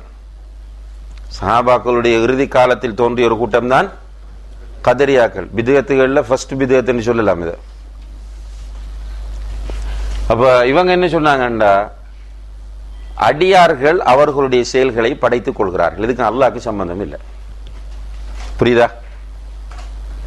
அடியார்கள் செய்கிற செயல்களை படைச்சதாரு? அடியார்கள் தான். ஒருவன் விபச்சாரம் செய்கிறான், ஒருவன் தொல்றான், ஒருவன் குடிக்கிறான், எதை செய்தாலும் அவனாக செய்கிறான், அல்லாஹ்வுக்கும் இதுக்கும் இடையில் எந்த சம்பந்தமும் இல்லை என்று சொன்னார்கள் இவர்கள் கதரியாக்கள். ஜபரியாக்கள் இவங்களுக்கு ஆப்போசிட்டா வந்த குரூப் என்ன செய்யுதுன்றால், எல்லாமே அல்லாஹ்வுடைய நாட்டப்படிதான் நடக்குது, மனிதனுக்கு எந்த சுதந்திரமும் இல்லைன்னு சொன்னாங்க. ரெண்டும் ஆப்போசிட்டான 2 கருத்துக்கள். புரியுதா? அவங்க என்ன சொல்றாங்க? எல்லாமே மனிதன் தன்னுடைய விருப்பப்படிதான் செய்கிறான், அல்லாஹ்வுக்கும் இதுக்கும் சம்பந்தம் இல்லை, அப்பதான் அவனை நரகத்துல சொர்க்கத்துல போடலாம்னு சொன்னாங்க. இவங்க அதுக்கு மாற்றமா சொன்னாங்க, நீங்க அந்த குர்ஆன் வசனங்களை ஹதீஸ்களை தவறா புரிஞ்சிட்டீங்க. என்னென்றால் எல்லாமே அல்லாஹ்வுடைய நாட்டப்படிதான் நடக்குது, மனிதனுக்கு எந்த ஒரு சுதந்திரமும் கிடையாது. ஒருவன் தொழுகின்றான், அல்லாஹ்வுடைய கலாவின் அடிப்படையில் தான் தொழுகின்றான். ஒருவன் விபச்சாரம் செய்கிறான், அவன் அல்லாஹ்வுடைய கலாவின் அடிப்படையில் தான் விபச்சாரம் செய்கிறான். இதுல மனிதனுக்கு தொழுவதற்கு அவன் எந்த முன்னெடுப்பும் செய்ய முடியாது, இதுக்கு என்ன விபச்சாரம் செய்யறதுக்கும் அவன் எந்த முன்னெடுப்பும் செய்ய முடியாது. ஏன் விபச்சாரம் செஞ்சான்? அல்லாஹ்வுடைய நாட்டம் விபச்சாரம் செஞ்சான். இப்படி சொல்லிட்டு போகணும்ன்றது ஜபரியாக்களுடைய கருத்து. ஆனா அஹ்லு சுன்னah வல் ஜமாஅ இதுல நடுநிலையான கருத்தை சொன்னாங்க. அந்த நடுநிலையான கருத்தை எப்படி விளங்கப்படுத்துறாருண்டா ஷேக், கலா கதிர் 4 படித்தரங்களை கொண்டது. கலா கதிர் 4 படித்தரங்களை கொண்டது. இதுல நம்ம மிக தெளிவாக இருந்து கொள்ளணும். இந்த மஸ்அலாவை பொறுத்தவரையில் கலா கதிர்ன்றது எது? விதி. விதியோடு சம்பந்தப்பட்ட மஸ்அலாவை பொறுத்தவரையில் இதுல டிபேட் பண்ணுவதற்கு, ஆர்கியூ பண்றதுக்கெல்லாம் வாய்ப்பில்லை. வந்ததை அப்படியே நம்ப வேண்டும், வந்திருப்பதை அப்படியே நம்ப வேண்டும். இது மிக முக்கியமான ஒரு கான்செப்ட். அதனாலதான் கலா கதிர் சம்பந்தமாக சஹாபாக்கள் டிஸ்கஸ் பண்ணின நேரத்தில் ரசூலுல்லாஹி அலைஹி வஸல்லம் முகம் சிவந்து விட்டது, மாதுளம்பழம் போன்று அவர்களுடைய முகம் சிவந்து விட்டது, இதுல போய் நீங்க விவாதிக்கிறீர்களா என்று கண்டித்தார்கள். எனவே இது விவாதத்துக்குரிய ஒரு விஷயம் அல்ல என்ற செய்தியை முதல்ல பதிவு செஞ்சு கொண்டு, அஹ்லுஸ் சுன்னah வல் ஜமாஅத் இதில் ஜபரியாக்களுக்கும் கதரியாக்களுக்கும் மாற்றமாக ஒரு நடுநிலையான போக்கை முன்வைக்கிறாங்க. அந்த நடுநிலையான போக்கு என்னது? கலா கதிர் 4 படித்தரங்களை கொண்டது என்று சொல்றாங்க. முதலாவது இல்முல்லா அல் முஹீது பிகுல்லி ஷை, எல்லாவற்றையும் அறிந்த அல்லாஹுடைய அறிவு, அல்லது எல்லாவற்றையும் சூழ்ந்த அல்லாஹுடைய அறிவு. அல்லாஹுடைய அறிவு, எல்லாவற்றையும் அறிந்தவன் அல்லாஹ்னு சொல்லலாம். அதாவது என்ன சொல்றாங்கன்னா, அன்னஹு தஆல ஆலிமும் பிமா கான வமா சயகூன், நடந்தது, நடக்க போகிறது, அடியார்கள் செய்வது, என்ன செய்ய போறாங்க என்பதையெல்லாம் அவர்களை படைப்பதற்கு முன்னாலேயே அல்லாஹ் அறிந்து வைத்துள்ளான். அல்லாஹ்வுடைய விசாலமான அறிவு கலாகதிரின் முதல் படித்தரம். என்ன இந்த உலகத்தில் நடக்க போகுது, இந்த அடியான் என்ன செய்ய போகிறான் என்ற முழு விஷயத்தையும் அல்லாஹு தஆலா அறிந்து விட்டான். புரியுதானது? இரண்டாவது என்னென்றால் கிதாபத்துல்லா, அல்லாஹுடைய எழுத்து. அவன் அறிந்தவற்றையெல்லாம் அல்லாஹ் எழுதி விட்டான். ஃபர்ஸ்டுக்கு என்ன நடக்க போகுது, என்ன நடக்கும், இந்த மனிதன் என்ன செய்வான் என்பதையெல்லாம் அவனை படைப்பதற்கு முன்னாலேயே அல்லாஹ் அறிந்து, இரண்டாவது அதை எழுதிவிட்டான். எதில் எழுதிவிட்டான்? லவ்ஹுல் மஹ்ஃபூதில் எழுதிவிட்டான். அதுவும் ஹதீஸ்ல எப்படி வருது என்றால், வானங்களையும் பூமியையும் படைப்பதற்கு 50,000 வருடங்களுக்கு முன்னால் எழுதிவிட்டான். வானங்களையும் பூமியையும் படைப்பதற்கு 50,000 வருடங்களுக்கு முன்னால் அல்லாஹ் அதை எழுதிவிட்டான். மூன்றாவது படித்தரம் என்னென்றால் அல்லாஹுடைய நாட்டம், அல்லாஹுடைய நாட்டம்.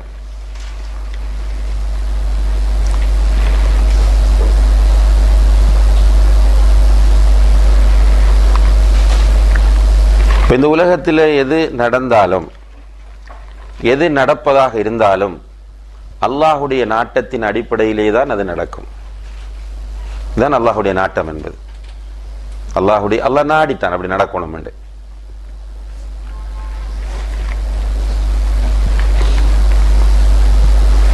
நான்காவது இதில் உள்ள முக்கியமான செய்தி என்னென்றால், அன்னல்லாஹ காலிகு குல்லி ஷை, எல்லாவற்றையும் படைத்தவன் அல்லாஹ் தான். எல்லாவற்றையும் படைத்தவன் அல்லாஹ் தான். அவன் செயல்படுகிறவனை படைத்தவனும் அவன்தான், அவனுடைய செயலை படைத்தவனும் அவன்தான். செயல்படுகிறவனை படைத்தவனும் அவன்தான், செயலை படைத்தவனும் அவன்தான். இந்த 4ஐயும் ஈமான் கொண்டா கலா கதிரில் நம்ம அஹ்லுஸ் சுன்னah வல் ஜமாஅத்தினுடைய கொள்கையில் இருக்கிறோம். இதுல போய் வேற லாஜிக்கலான கேள்விகள் எல்லாம் கேட்க வேண்டிய அவசியம் இல்லை. லாஜிக்கா அப்படி படைச்சா இப்படி, இப்படி படைச்சா எப்படின்னு. குர்ஆன்ல சொன்னதெல்லாம் நம்புறோம், குர்ஆன்ல சொன்னதெல்லாம் செய்கிறோம், அவ்வளவுதான் எங்களுடைய கொள்கை. குர்ஆன்ன்றது குர்ஆன் ஹதீஸ். குர்ஆன் ஹதீஸில் சொல்லப்பட்டதை எல்லாம் நம்புகிறோம். என்ன சொல்லப்பட்டிருக்கு? எல்லாவற்றையும் அல்லாஹு தஆலா அறிந்தவன், எல்லாவற்றையும் அல்லாஹ் அறிந்தவன் என்று குர்ஆன் சொல்லுது. எனவே நம்ம நம்புறோம். இரண்டாவது, இந்த உலகத்தில் நடக்க போற எல்லாவற்றையும் அல்லாஹு தஆலா பதிவு செய்து விட்டான் என்று குர்ஆனும் ஹதீஸும் சொல்லுது. எனவே அதை நம்புறோம். மூணாவது, அல்லாஹ்வுடைய நாட்டப்படிதான் எல்லாம் நடக்குது என்று குர்ஆனும் ஹதீஸும் சொல்லுது. அதை நம்ம நம்புறோம். நான்காவது, எல்லாவற்றையும் படைத்தவன் அல்லாஹ் தான் என்று குர்ஆனும் ஹதீஸும் சொல்லுது. எனவே நம்புறோம். ஏன் தொழுகிறோம்? குர்ஆன் ஹதீஸின் தொழ சொல்லுது, எனவே தொழுகிறோம். ஏன் நோன்பு நோட்கிறோம்? குர்ஆனும் ஹதீஸ் நோன்பு நோட்க சொல்லுகின்றது, எனவே நோன்பு நோட்கிறோம். ஏன் ஹஜ்ஜி செய்கிறோம்? குர்ஆன் ஹதீஸும் ஹஜ்ஜி செய்ய சொல்லுது, எனவே ஹஜ் செய்கிறோம். ஏன் விபச்சாரம் செய்வதில்லை? குர்ஆனும் ஹதீஸும் கூடாது என்று சொல்லுகிறது, எனவே அப்படி செய்கிறோம். இதுக்குள்ள போய் குழம்பி தடுமாற வேண்டிய எந்த அவசியமும் கிடையாது. இதுதான் அஹ்லுஸ் சுன்னah வல் ஜமாஅத்தினுடைய இந்த விஷயத்தில் நடுநிலையான கொள்கை. எல்லாருக்கும் புரிஞ்சுட்டு தானே? இது இந்த அளவுக்கு இருந்துட்டோம் என்றால் அஹ்லுஸ் சுன்னah கொள்கையில் இருந்துடலாம். வேற பகுத்தறிவுவாதிகள் மற்ற தர்க்க ரீதியாக பேசுறவங்களோட வாதங்கள் இதெல்லாம் நம்ம செவிமடுக்க வேண்டிய அவசியம் கிடையாது. அடுத்த 4வது விஷயம் வாக்குறுதி மற்றும் எச்சரிக்கை விஷயத்தில் நடுநிலை. வாக்குறுதி மற்றும் எச்சரிக்கை விஷயத்தில் நடுநிலை.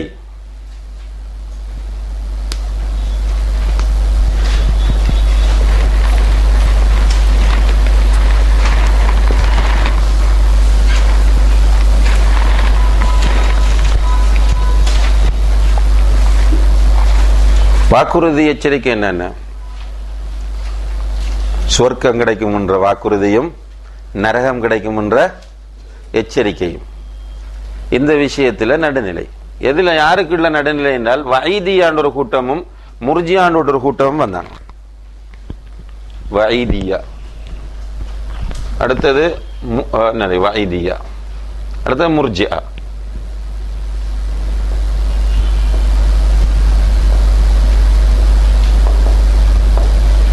இரண்டாவது முர்ஜியா.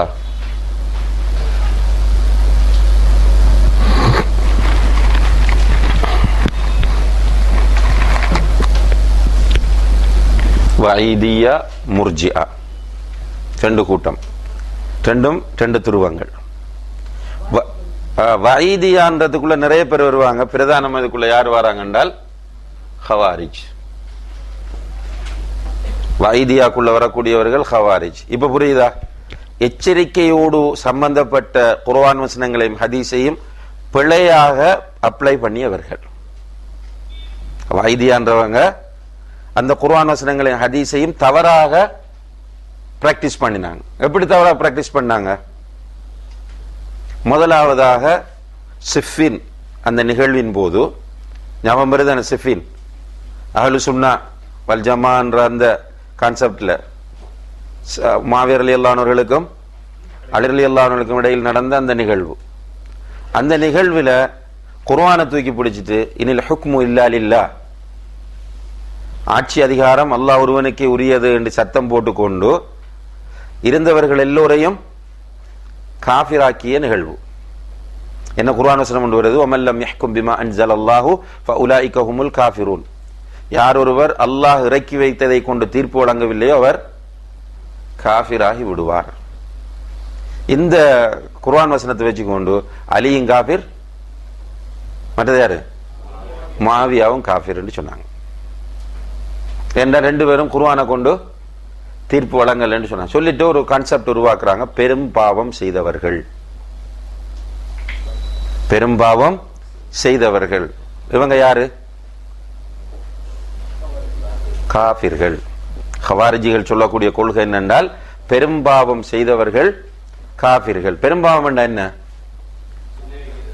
வினைவிக்கிற பெரும்பாவம் இல்லை, அது தனிப்பாவம். பொய் சொல்றது, வெரி குட், பொய் சொல்றது பெரும்பாவம். விபச்சாரம் பண்றது பெரும்பாவம். மது அருந்துறது பெரும்பாவம். கொள்ளையடிக்கிறது பெரும்பாவம். புறம் பேசுறது பெரும்பாவம். அவதூறு சொல்றது பெரும்பாவம். தாய் தந்தையரை கொடுமைப்படுத்துறது பெரும்பாவம். இமாம் தஹபி ரஹிமஹுல்லாஹ் அவர்கள் அல் கபாயிர் என்ற ஒரு புத்தகம் எழுதிக்கிறாங்க. இமாம் தஹபி அல் கபாயிர் என்ற ஒரு புக். அந்த புக் தமிழ்ல பெரும்பாவங்கள் என்று சொல்லியே மொழிபெயர்க்கப்பட்டிருக்கு. அதுல கிட்டத்தட்ட அவர் ஒரு 500 பெரும்பாவங்களை பட்டியலிடுறார். இந்த இமாம் இந்த பட்டியலில் 500க்கும் மேற்பட்ட பெரும்பாவங்கள் இருக்குன்னு சொல்றார். நிறைய பெரும்பாவங்கள் அதுல பட்டியலிடுறார். அப்ப பெரும்பாவங்கள் செய்த ஒருவர் ஹவாரிஜிகளுடைய பார்வையில் யாரு? காஃபிர்கள். அப்ப நம்ம எல்லாம் காஃபிர்கள் தானே. பெரும்பாவம் இல்லாம பொய்யாவது சொல்லித்தான் இருப்போம், புறம் பேசித்தான் இருப்போம். அல்லாஹ் பாதுகாக்கணும்.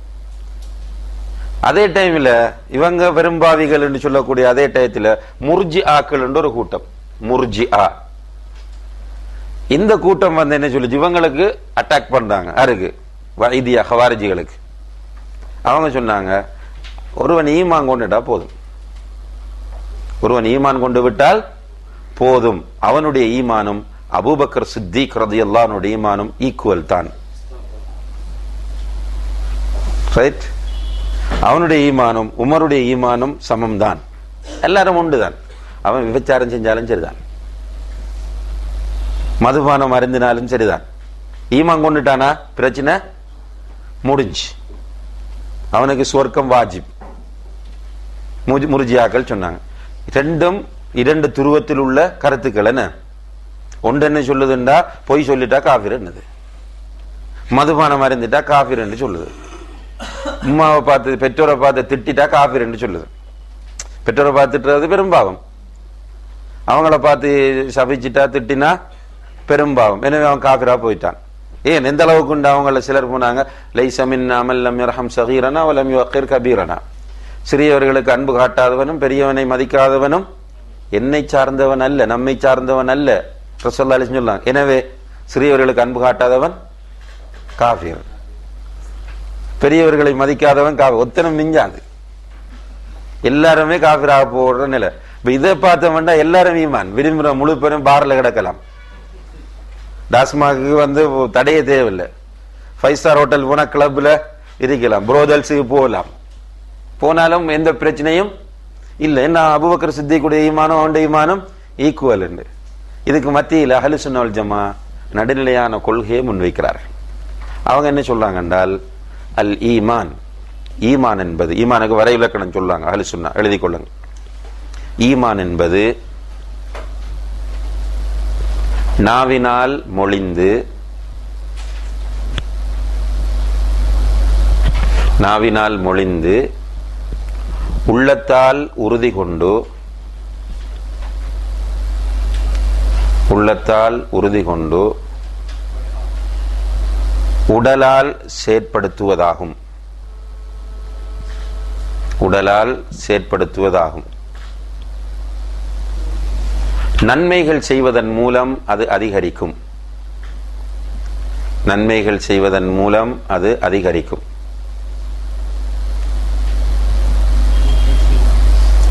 தீமைகள் செய்வதன் மூலம் குறைந்துவிடும்,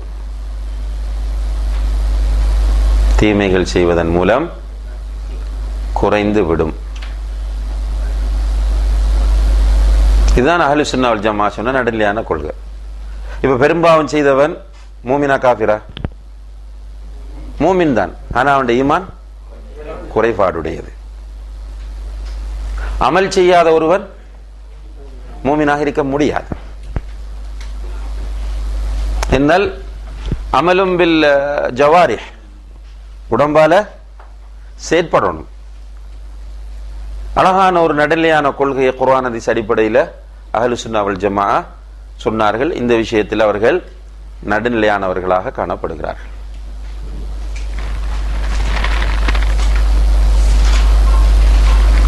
ஐந்தாவது நடுநிலையான நிலை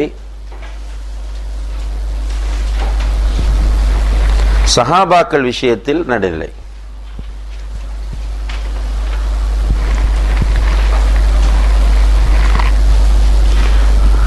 சஹாபாக்கள் விஷயத்தில் முரண்பட்ட இரண்டு துருவங்கள் யார் யாரு? ஷியாக்கள், ஹவாரிஜிகள். ஷியாக்கள், ஹவாரிஜிகள். ஷியாக்கள் என்ன சொன்னாங்க?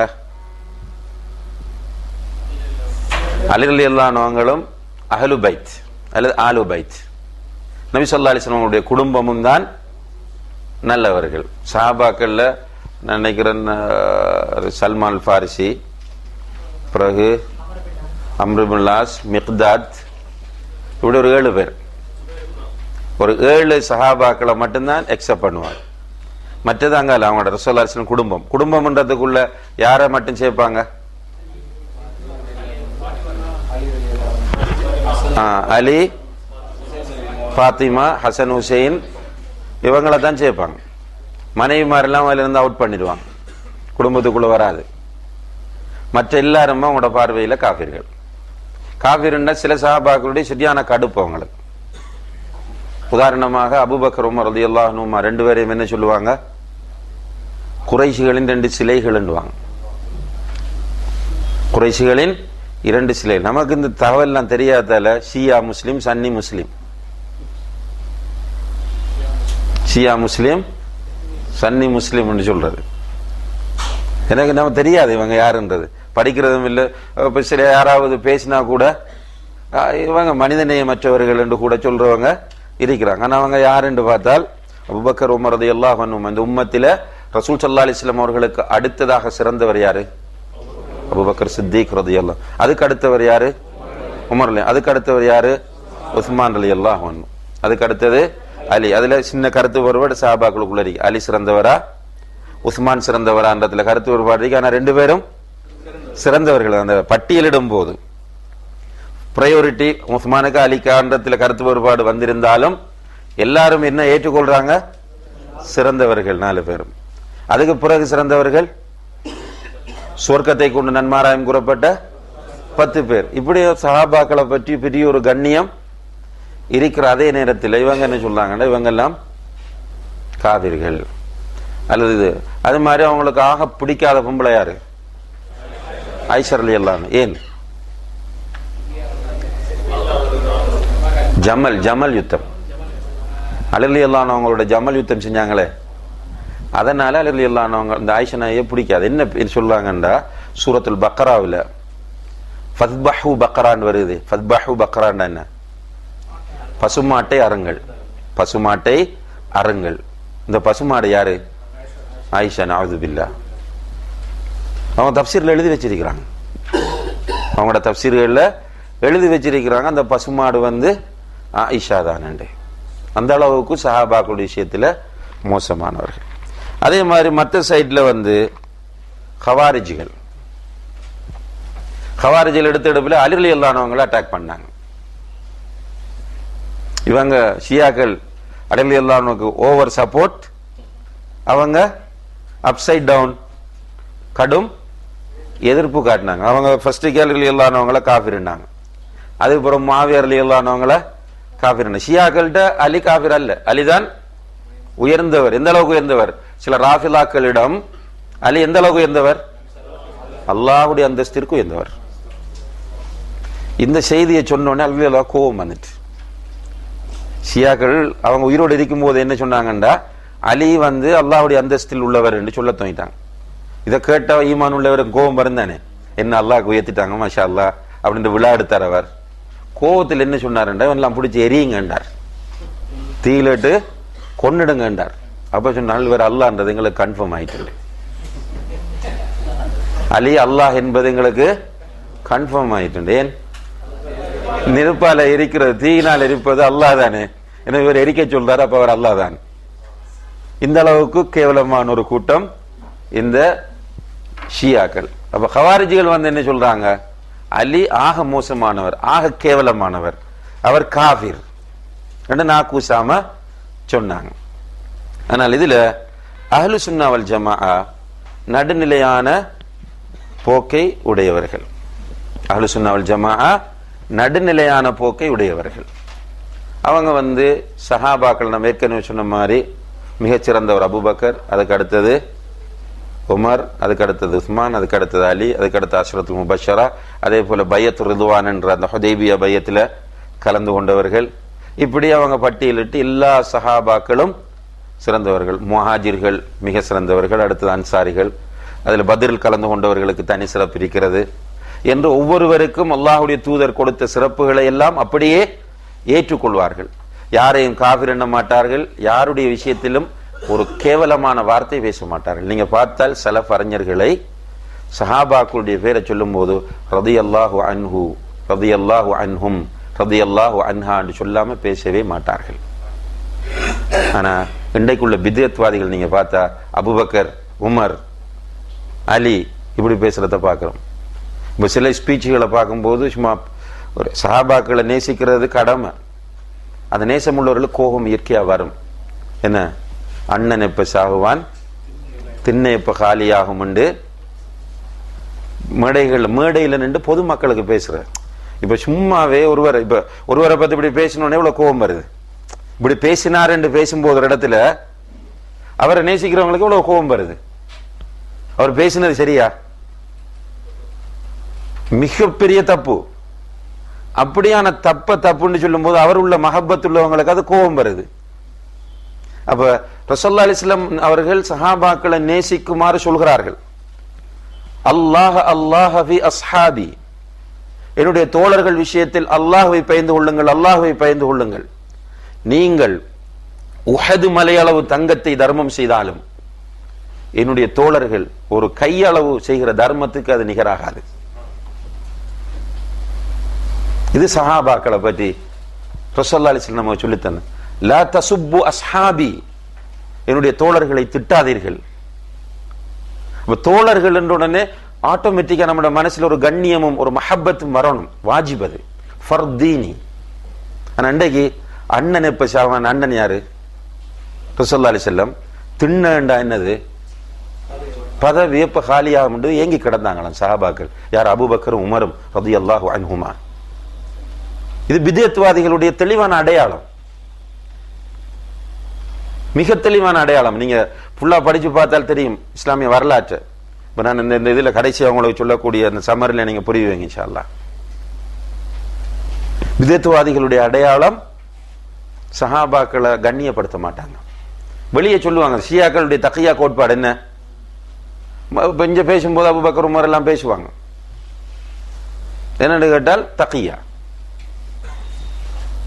கோட்பாட்டுக்காக வேண்டி பேசுவாங்க. சில நேரம் ஆயிஷா ரலியல்லாஹு அன்ஹா பத்தி வெளியே பேச மாட்டாங்க. என்னடா தக்கியா? அவங்களோட தப்சீர்ல இருக்கி அவங்க விபச்சாரின்றது தப்சீர்ல எழுதி வச்சிருக்கிறாங்க விபச்சாரின்னு. இப்ப எல்லா இடமும் அவரை புக்குகளை படிச்ச ஹுமைனிட புக்கை படிச்சால் இமாம் ஹுமைனி என்று சொல்லணும். இமாம்ன்றதுக்கு எந்த தகுதியமற்றவர். ஹுமைனிட புக்குகளை படிச்சால் சில இடங்கள்ல சஹாபாக்களை நல்லா பாராட்டுற மாதிரி இருக்கும். ஆனால் முக்கியமான இடங்கள்ல அந்த சனமா குறைஷ் என்ற வார்த்தையை, குறைஷிகள் 2 சிலைகள் என்ற வார்த்தையை எழுதி வச்சிருக்கிறார். இந்த மலக்குகளுக்கே இல்லாத அந்த மலக்குகளுக்கே இல்லாத சிறப்பு எங்களுடைய இமாம்களுக்கு இருக்கின்ற எழுதி வச்சிருக்கிறார் புக்கில். ஆனால் மொழிபெயர்த்தவங்க தமிழ்ல அதை மொழிபெயர்க்கல. இஸ்லாமிய அரசினோட புத்தகம் மொழிபெயர்க்கப்பட்டுச்சு. அந்த புக்கினுடைய ஒரிஜினல் பெர்ஷியன் மொழியிலையும் அரபிக்லையும் இருக்கி, அரபிக்கில் இருக்கிற வாசகங்கள் எல்லாம் தமிழ்ல இல்லை. அப்ப மக்களுக்கு அவங்கள பத்தி நல்ல எண்ணத்தை உருவாக்குறது. இப்ப சஹாபாக்கள் விஷயத்தில் அஹ்லு சுன்னா வல் ஜமாஅ நடுநிலையான போக்கை கடைபிடித்தது. இதுல இமாம் இப்னு தைமியா ரஹ்மத்துல்லாஹி அவர்கள் சொல்றாங்க ஷியாக்களை பற்றி ஃபத்தாவால, ராஃபிலாக்கள் அபூபக்கர், உமர், உஸ்மான் ரலியல்லாஹு அன்ஹும் அவர்களையும், முஹாஜிர்களில் அன்சாரிகளில் உள்ள பெரும்பாலானவர்களையும், அதற்கு பின்னால் வந்தவர்களையும் காஃபிராக்கி விட்டார்கள். அதே போன்று ரசூல் ஸல்லல்லாஹு அலைஹி வஸல்லம் அவர்களுடைய உம்மத்தில் உள்ள முந்தியவர்கள் பிந்தியவர்களையும் அவர்கள் காஃபிராக்கி விட்டார்கள். இவர்கள் முஸ்லிம்களுக்கும் இஸ்லாத்திற்கும் மிகப்பெரிய ஆபத்தாகும். ஷியாக்களை பற்றி இமாம் இப்னு தைமியா ரஹ்மத்துல்லாஹி அவர்கள் சொல்றாங்க, இவர்கள் இஸ்லாத்திற்கும் முஸ்லிம்களுக்கும் மிகப்பெரிய ஆபத்தாகும். ஹவாரிஜிகளை விடவும் இஸ்லாத்தை விட்டு மிக தூரமாகியவர்கள் இந்த ஷியாக்கள். முஸ்லிம் உம்மத்திலேயே உள்ள வழிகட்ட கூட்டங்களில் மிகப்பெரிய பொய்யர்கள் ஷியாக்கள். இவர்கள் முனாஃபிக்குகளதும் யூதர்களதும் ஒரு அடையாளமாக காணப்படக்கூடிய, முனாஃபிக்குகளதும் யூதர்களதும் அடையாளமாக காணப்படக்கூடிய தக்கியா என்ற கோட்பாட்டை இவர்கள் பயன்படுத்துகிறார்கள். இவர்கள் முஸ்லிம்களை நேசிப்பதை விட யூதர்களையும் கிறிஸ்தவர்களையும் முஷ்ரிக்குகளையும் அதிகமாக நேசிக்கிறார்கள். இது ஷியாக்களை பற்றி இமாம் இப்னு தைமியா ரஹ்மத்துல்லாஹி அவங்க சொல்றது. என்னால நான் ஒரு ஸ்பீச் கேட்ட ஒரு ஷியா ஒரு பேச்சாளர் பேசுறார், இப்னு தைமியா கல்புன் இப்படி பேசுறார். இப்னு தைமியா பத்தி சொல்லக்கூட அவனுக்கு முடியுதில்லை, அவர் ஒரு நாய். ஸ்பீச்சில் பேசுறார், யூடியூப்ல கிடக்குது. அந்த அளவுக்கு அவங்களுக்கு இப்னு தைமியா ரஹ்மத்துல்லாஹி அவங்கள கோபம் என்றா அவங்களுடைய வண்டவாளங்களை எல்லாம் அப்பட்டமாக இந்த சமூகத்துக்கு எடுத்து சொன்னவர் என்ற வகையில். இப்போ அஹ்லு சுன்னாவுடைய நிலைப்பாட்டை நான் ஏற்கனவே சொன்னேன். அஹ்லு சுன்னா வல் ஜமாஅ சஹாபாக்களை முழுக்க நேசிக்கிறார்கள், சஹாபாக்களை கண்ணியப்படுத்துகிறார்கள், அவர்களுக்காக துஆ செய்வார்கள். அவர்களுடைய பெயரை சொல்லும் போதெல்லாம் ரலியல்லாஹு அன்ஹுன்றதை சொல்ல தவற மாட்டார்கள். அதே நேரத்தில் சஹாபாக்கள் மத்தியில் சில பிரச்சனைகள் ஏற்பட்டதையும் அவர்கள் மறுக்க மாட்டார்கள். பிரச்சனை ஏற்பட்டதில் அவங்க என்ன சொல்றாங்க என்றால், இஜ்திஹாதின் அடிப்படையில் அவர்கள் அந்த பிரச்சனைகளை சந்தித்தார்கள். நிச்சயமாக அவர்களுக்கு ஒரு கூலி அதிலே இருக்கிறது. அவங்களுக்கு இடையில் ஏற்பட்ட பிரச்சனை இஜ்திஹாதின் அடிப்படையில் தோன்றிய பிரச்சனை, எனவே அவர்களுக்கு ஒரு கூலி இருக்கிறது. இதை போய் கிண்டுவது கிடையாது. கிண்டுறவங்க யாரு? பிதஅத்வாதிகள். யாராவது அந்த பிரச்சனை எடுத்து போட்டு அதை விலாவாரியா பேச ஆரம்பிக்கிறாங்கண்டா நீங்க அடையாளம் கண்டுகொள்ளணும் என்னண்டு, அவர் பிதஅத்வாதி என்றது. இமாம் ஷாஃபி ரஹ்மத்துல்லாஹி அலைஹி சுன்னாவை சேர்ந்த ஒரு அறிஞர். அவர்களிடம் வந்து இந்த பிரச்சனையை கேட்ட உடனே அவர் என்ன சொன்னார்?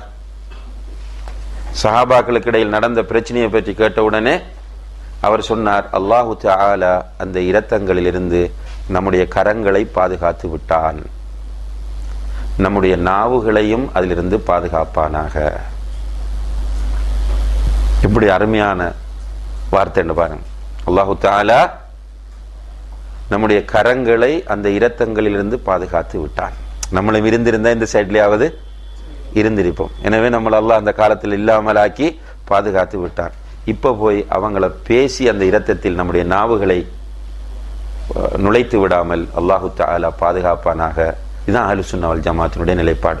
நல்ல அன்புள்ள சகோதர சகோதரிகளை நல்ல நினைவுல வச்சுக் கொள்ளுங்க.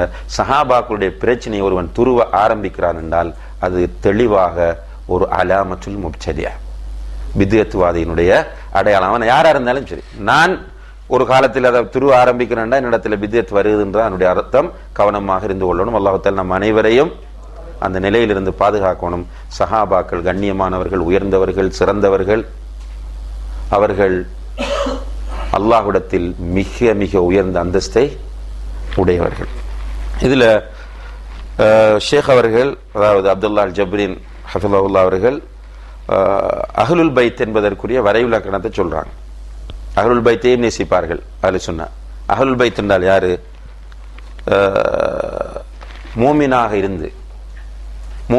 இருந்த நபி ஸல்லல்லாஹு அலைஹி வஸல்லம் அவர்களுடைய நெருங்கிய உறவினர்கள். மூமின்களாக இருந்த நபி ஸல்லல்லாஹு அலைஹி வஸல்லம் அவர்களுடைய நெருங்கிய உறவினர்கள். அவர்களுக்கு சதகா ஹராமாகும். அஹ்லுல் பைத்துக்கு சதகா எடுக்க முடியாது, அவங்களுக்கு சதகா ஹராம். அதே நேரத்தில் அவங்க பனு ஹாஷிம் பனுல் முத்தலிப் கோத்திரத்தைச் சேர்ந்தவர்களும் நபி ஸல்லல்லாஹு அலைஹி வஸல்லம் உடைய மனைவி மாறும் என்று சொல்றாங்க. பனு ஹாஷிமில் உள்ள மோமின்கள், பனுல் முத்தலிபில் உள்ள மோமின்கள், நபி ஸல்லல்லாஹு அலைஹி வஸல்லம் உடைய மனைவிமார் யாரு? அஹ்லே பைத் அல்லது அஹ்லுல் பைத் அல்லது ஆலு பைத் அல்லது ஆலு முஹம்மத், இவங்க தான் அது.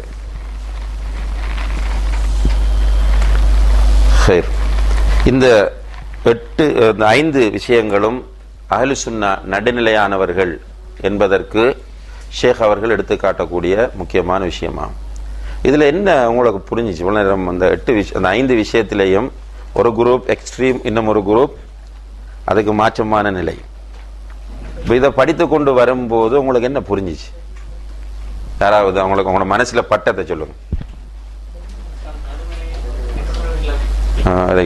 அஹ்லுஸ் சுன்னah என்பது நடுநிலையான கொள்கை. அந்த கொள்கை கிடைச்சது பெரிய ஒரு பரக்கத், கிஃப்ட்ன்றது நமக்கு கிடைக்கிற ஒரு மகிழ்ச்சி.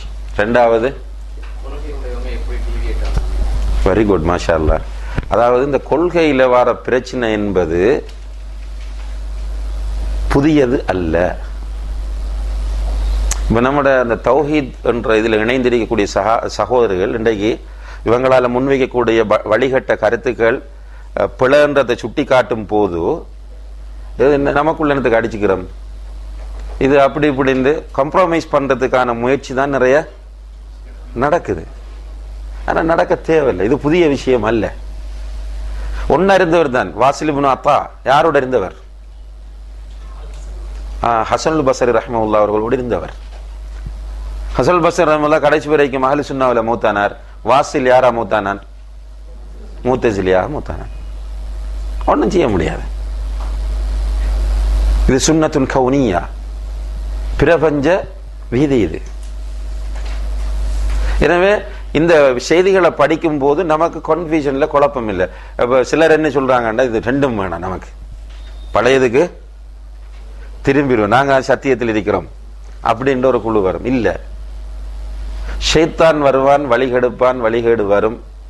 அந்த டைம்ல நம்ம கொள்கையை பாதுகாத்துக் கொள்ளணும். கொள்கையை பாதுகாப்பதற்காக முயற்சியும் செய்யணும். இவ்வளவு முயற்சி நடந்திருக்கு.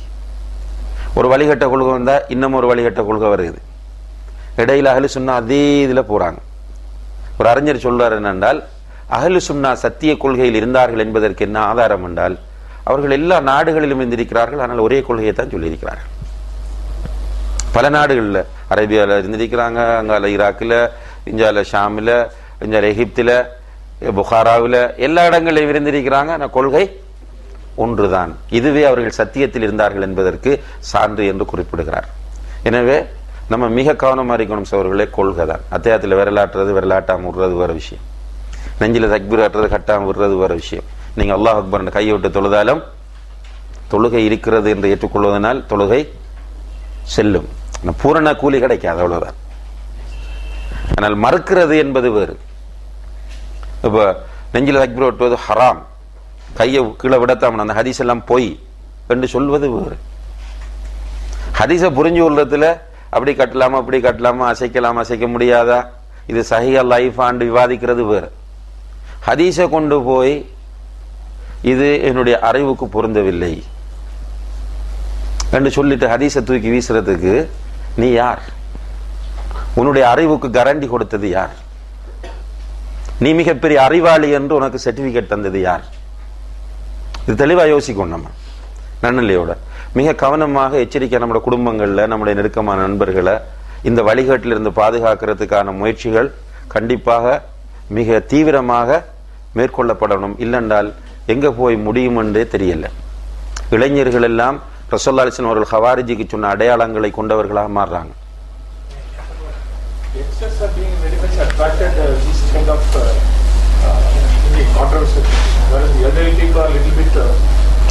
குறிப்பா இளைஞர்கள் தான் இந்த ஹவாரிஜிகளுக்கு என்ன அடையாளங்கள் ரசூலுல்லாஹி அலைஹி சொன்னாங்களோ அப்படியே பார்க்கிறோம். பிராக்டிக்கலா என்ன சொன்னாங்க? சிறிய வயதை உடையவர்களாக இருப்பார்கள், குர்ஆனை ஓதுவார்கள், தொண்டை குழிக்குள்ள இறங்காது, நுழைஜபிளா இருப்பாங்க வெளிப்படையில. ஆனா அவங்களோட உள்ளத்துக்கு அந்த குர்ஆன் போய் சேராது. இப்ப எடுத்ததுக்கெல்லாம் விவாதம். இப்ப எந்த அளவுக்கு வந்துட்டாங்க என்றால் கபுரு வணங்குறவருக்கு பின்னால் நின்று தொழலாம், அந்த ஹதீஸ் இருக்குன்னு சொல்லுவதற்கு பின்னால் நின்று தொழக்கூடாது. நிறைய சமுதாயத்தில் நிறைய பிரச்சனைகளை உருவாகி கொண்டிருக்கிறாங்க. எனவே இந்த கொள்கை அஹ்லு சுன்னா வல் ஜமாத்தினுடைய இந்த நடுநிலையான கொள்கை எல்லா இடமும் போய் சேரணும். சேர்ந்த இன்ஷா அல்லாஹ் இவர்களால நிறைய மக்கள் மார்க்கத்தை படித்தவர்கள் கூட உள்ளுக்கு வராமல் இருந்திருக்கிறாங்க அவங்களுடைய எக்ஸ்ட்ரீமான இந்த போக்குனால. எனவே இந்த கொள்கையை நம்ம வெளியில கொண்டு போகும்போது நிச்சயமாக ஒரு நல்ல மாற்றத்தை சமுதாயத்தில் நம்ம எதிர்பார்க்கலாம். அல்லாஹு தஆலா சரியான கொள்கையை பின்பற்றி நடக்க நம் அனைவருக்கும் தௌஃபீக் செய்வானாக. இன்ஷா அல்லாஹ் இதனுடைய தொடர அடுத்த வகுப்பில் இன்ஷா அல்லாஹ் பார்க்க இருக்கணும். இப்போ பேசின விஷயங்கள் எல்லாம் டீட்டெயில்ஸாக ஷேக் அவர்கள் அடுத்த சாப்டர்களில் நமக்கு சொல்லித்தர. அஸ்மா சிஃபாத்தை பற்றி, இபாதத்துனா என்ன, இபாதத்தை அல்லாஹ் எப்படி வணங்கணும், அதில் எப்படி நம்ம டேஸ்ட் அனுபவிக்கலாம் இபாதத்தில் என்பன போன்ற பல அடிப்படைகள் மலக்குகளை பற்றிய செய்திகள் எல்லாம் பின்னால் வரக்கூடிய பாடங்களில் இன்ஷா அல்லாஹ் வரும். ஏதாவது டவுட்ஸ் இருந்தால் கேளுங்க.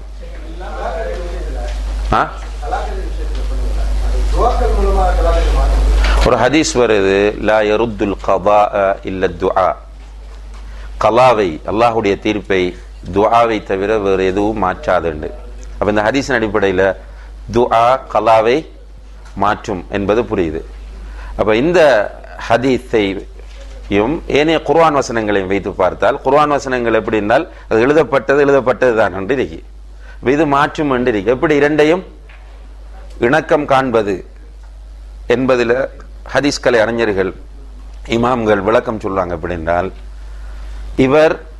இவருக்கு ஒரு செய்தி ஆரம்பத்தில் எழுதப்பட்டு பிறகு இவர் துஆ கேட்க அது மாற்றப்படும் என்ற வரைக்கும் எழுதப்பட்டிருக்குமா? புரியுதா?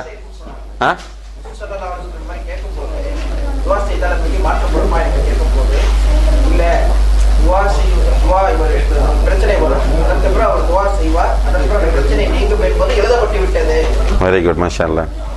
அப்ப அதுதான் அந்த ஹதீஸுக்குரிய விளக்கமே தவிர புதிய ஒரு விதி அவருக்கு உருவாக்கப்படும் என்பது அதனுடைய அர்த்தம் அல்ல. அல்லாஹு அலம். தொழுகை விஷயத்தில் என்றா தொழுகையினுடைய செயற்பாட்டை கேட்குறீங்களா, தொழாதவரை கேட்குறீங்க? தொழாதவரை பொறுத்தவரையில் இவருடைய நிலை என்ன, இவர் முஸ்லிமா காஃபிரா என்ற ஒரு சர்ச்சை சலஃப் அறிஞர்கள் மத்தியிலே வந்திருக்கிறது. இப்ப அவங்க என்ன சொல்றாங்கன்ற சில அறிஞர்கள் தொழாதவனை பொறுத்தவரையில் அவன் காஃபிர் என்று சொல்றாங்க. தொழுகையை விடுவது குஃபுர் என்று நேரடியாக குர்ஆனும் ஹதீஸும் வந்திருப்பதால் தொழுகை விடுகிறவன் காஃபிர் என்று சலஃப் அறிஞர்களில் சிலர் இந்த கருத்தை முன்வைக்கிறார்கள். இன்னும் சில அறிஞர்கள் என்ன சொல்றாங்க என்றால், அவனுடைய நிலையை பொறுத்து தான் அந்த முடிவை எடுக்க வேண்டும் சொன்னாங்க. தொழுகைய கேலி செய்து கிண்டல் செய்து தொழணும் உண்டு, அதுக்கு ஏதாவது ஒரு நையாண்டியா பதில் சொல்லி இப்படி நடந்து கொண்டால் அவன் காஃபிர். நம்ம போய் தொழுகைக்கு அழைக்கும் போது இன்ஷா அல்லாஹ் வருவான் என்றான், ஜும்மாக்கு அப்பப்போ வாரான், பெருநாள் தொழுகைக்கு வாரான், இப்படி ஒருவன் இருந்தால் இவனை நாம் பாவி என்று சொல்ல வேண்டுமே தவிர காஃபிர் என்று சொல்லக்கூடாது என்று சொல்றாங்க. இதுதான் ரெண்டு கருத்தும், நீங்க முடிவெடுத்துக்கங்க இன்ஷா அல்லாஹ். இது அடிப்படையான விஷயங்கள் தான் இந்த 5. வேற நம்மளாக ஒரு தேடி தேடி எடுக்கலாம். அவங்களோட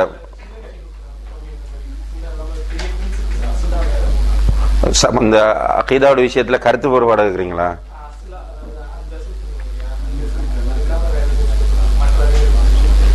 புரியல எனக்கு கேள்வி. இல்ல, இப்ப இதுல 5 விஷயங்களில் அஹ்லு சுன்னா வல் ஜமாஅ நடுநிலையானவர்கள் என்று சொன்னோம்.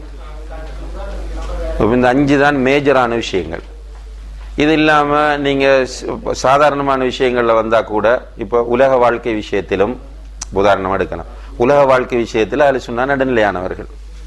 எப்படி நடுநிலையானவர்கள் சொன்னா, சிலர் உலகத்தை அப்படியே ஃபுல்லா ஒதுக்குவாங்க. ஜுஹுதுன்றதுக்கு பேர் சொல்லிட்டு ஒழுங்கா சாப்பிட மாட்டாங்க, ஒழுங்கா குடிக்க மாட்டாங்க, ஒழுங்கா ட்ரெஸ் பண்ண மாட்டாங்க, ஊத்தை கோலத்தில் இருப்பாங்க. இதுதான் இஸ்லாம் என்று சொல்லுவாங்க. இன்னும் சிலர் இஸ்லாம் என்று சொல்லிட்டு ட்ரெஸ்ஸிங்கில் சாப்பாட்டு விஷயத்தில் எக்ஸ்ட்ரீமா போவாங்க, வீண் வரையாங்க. அஹ்லு சுன்னா அதில் நடுநிலையானவர்களாக இருப்பாங்க. பசி வந்தா சாப்பிடுவாங்க, துலுதுன் இந்த முறையில் செயற்படுவாங்க. இப்படி நம்ம அந்த இடங்களை கேட்டோம். ஆனால் இதுதான் அகீதாவில் உள்ள பேசிக் இடங்கள். இந்த 5 அகீதாவில் உள்ள பேசிக்கான இடங்கள். அடுத்தது சிஸ்டர் சைட்ல யாராவது கேள்வியில் இருக்கிறா கேட்கலாம்.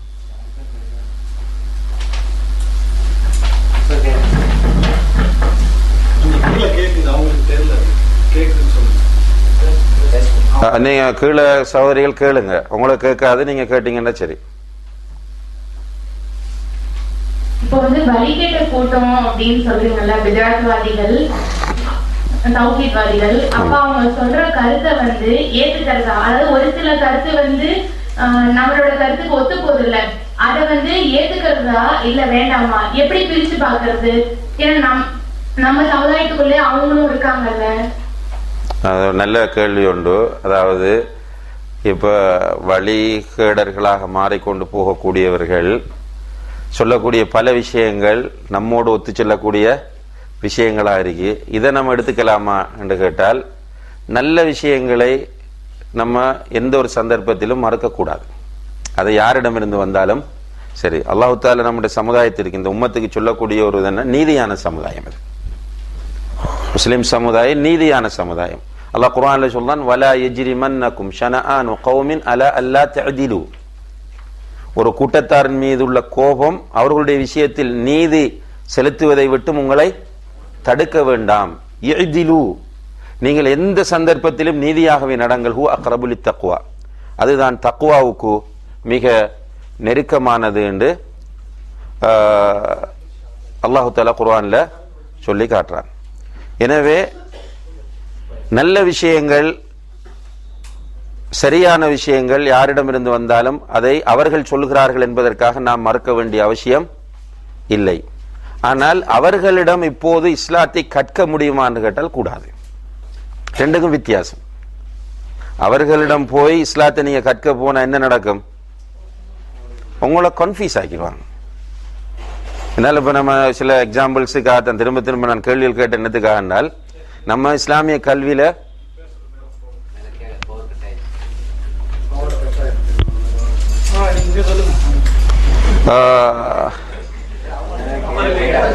அவங்க இப்ப கற்றுக்கொள்றது, அடுத்தது அவங்க சொல்ற உண்மைகளை ஏற்றுக்கொள்றது. அவங்கள்ட்ட கற்றுக்கொள்ள போனால் நம்மகிட்ட பேசிக் இல்லை. பேசிக் இல்லாமல் போகும்போது அவங்க சொல்றது சரி என்று படும். இப்ப ஒரு கிதாபை புரட்டி பார்க்கிற ஞானம் நம்ம கிட்ட இல்லை. இப்ப தப்சீர் ஒன்று சொல்றாங்கன்னால், இந்த தப்சீர் இவங்க சொல்றாங்களா, இந்த 1430 வருடங்களுக்கு முன்னால இருந்து இந்த கொள்கை இருக்குதா என்பதை பார்க்கிற ஆற்றல் உங்களிடம் இருக்கான்னு கேட்டால் கிடையாது. அப்ப என்ன நடக்கும்? கிதாபுகள் சொல்றதும் இல்லை, தப்சீர் சொல்றதும் இல்லை, இமாம்களுடைய பேரை சொல்றதும் இல்லை, அவங்கள்ட்ட இருந்து கொண்டு வந்து சொந்தமா சொல்றதை போல சொல்றது, ஏமாற்றுறது, கடைசியில நம்மளும் வழிகட்டு போறதுக்கு நிறைய வாய்ப்பு இருக்கு. எனவே அவர்களுடைய வகுப்புகளில் நாம் கலந்து கொள்ள கூடாது. ஏற்கனவே நாம் எடுத்த விஷயங்களில் நல்ல விஷயங்கள் இருக்குமாக இருந்தால் இவர்கள் அப்படி போகிறார்கள் என்பதற்காக வேண்டி அதை தூக்கி எறிய வேண்டிய அவசியமும் கிடையாது. வல்லாஹு தஆலா அலம்.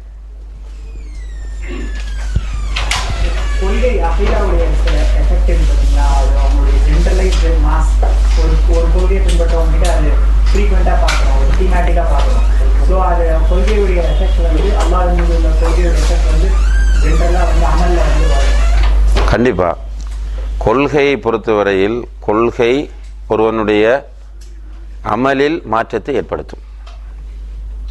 கொள்கை சரியாக இருந்தால் அமல் சரியாகும், கொள்கை மோசமாக இருந்தால் அமலும் மோசமாகும். இது ஒரு அடிப்படையான விஷயம். அதனால தான் சொல்லுவாங்க சலஃபுகள், ஈமானும் அமலும் ஒன்றோடொன்று பின்னி பிணைந்தவை, பிரிக்க முடியாதவை. ஈமானும் அமலும் ஒன்றோடொன்று பின்னி பிணைந்தவை, பிரிக்க முடியாதவை என்று அதனால தான் இமாம்கள் சொல்லுது. அகீதா செல்வாக்கு செலுத்தும். ஓகே, மேலே இருக்குதா? சகோதரிகளுடைய அந்த கேள்விக்கு பதில் சொல்லும் போது இந்த இடையில பவர் கட் ஆயிட்டு, அதாவது அவங்க என்ன கேட்டாங்க என்றால், வழிகட்ட கொள்கையை கொண்டிருக்கிறவர்களிடம் மார்க்கத்தை படிப்பது கூடுமான்னு கேட்டால் கூடாது. ஏற்கனவே அவங்களிடமிருந்து பெற்ற நல்ல விஷயங்கள் நம் கேட்கலாமா?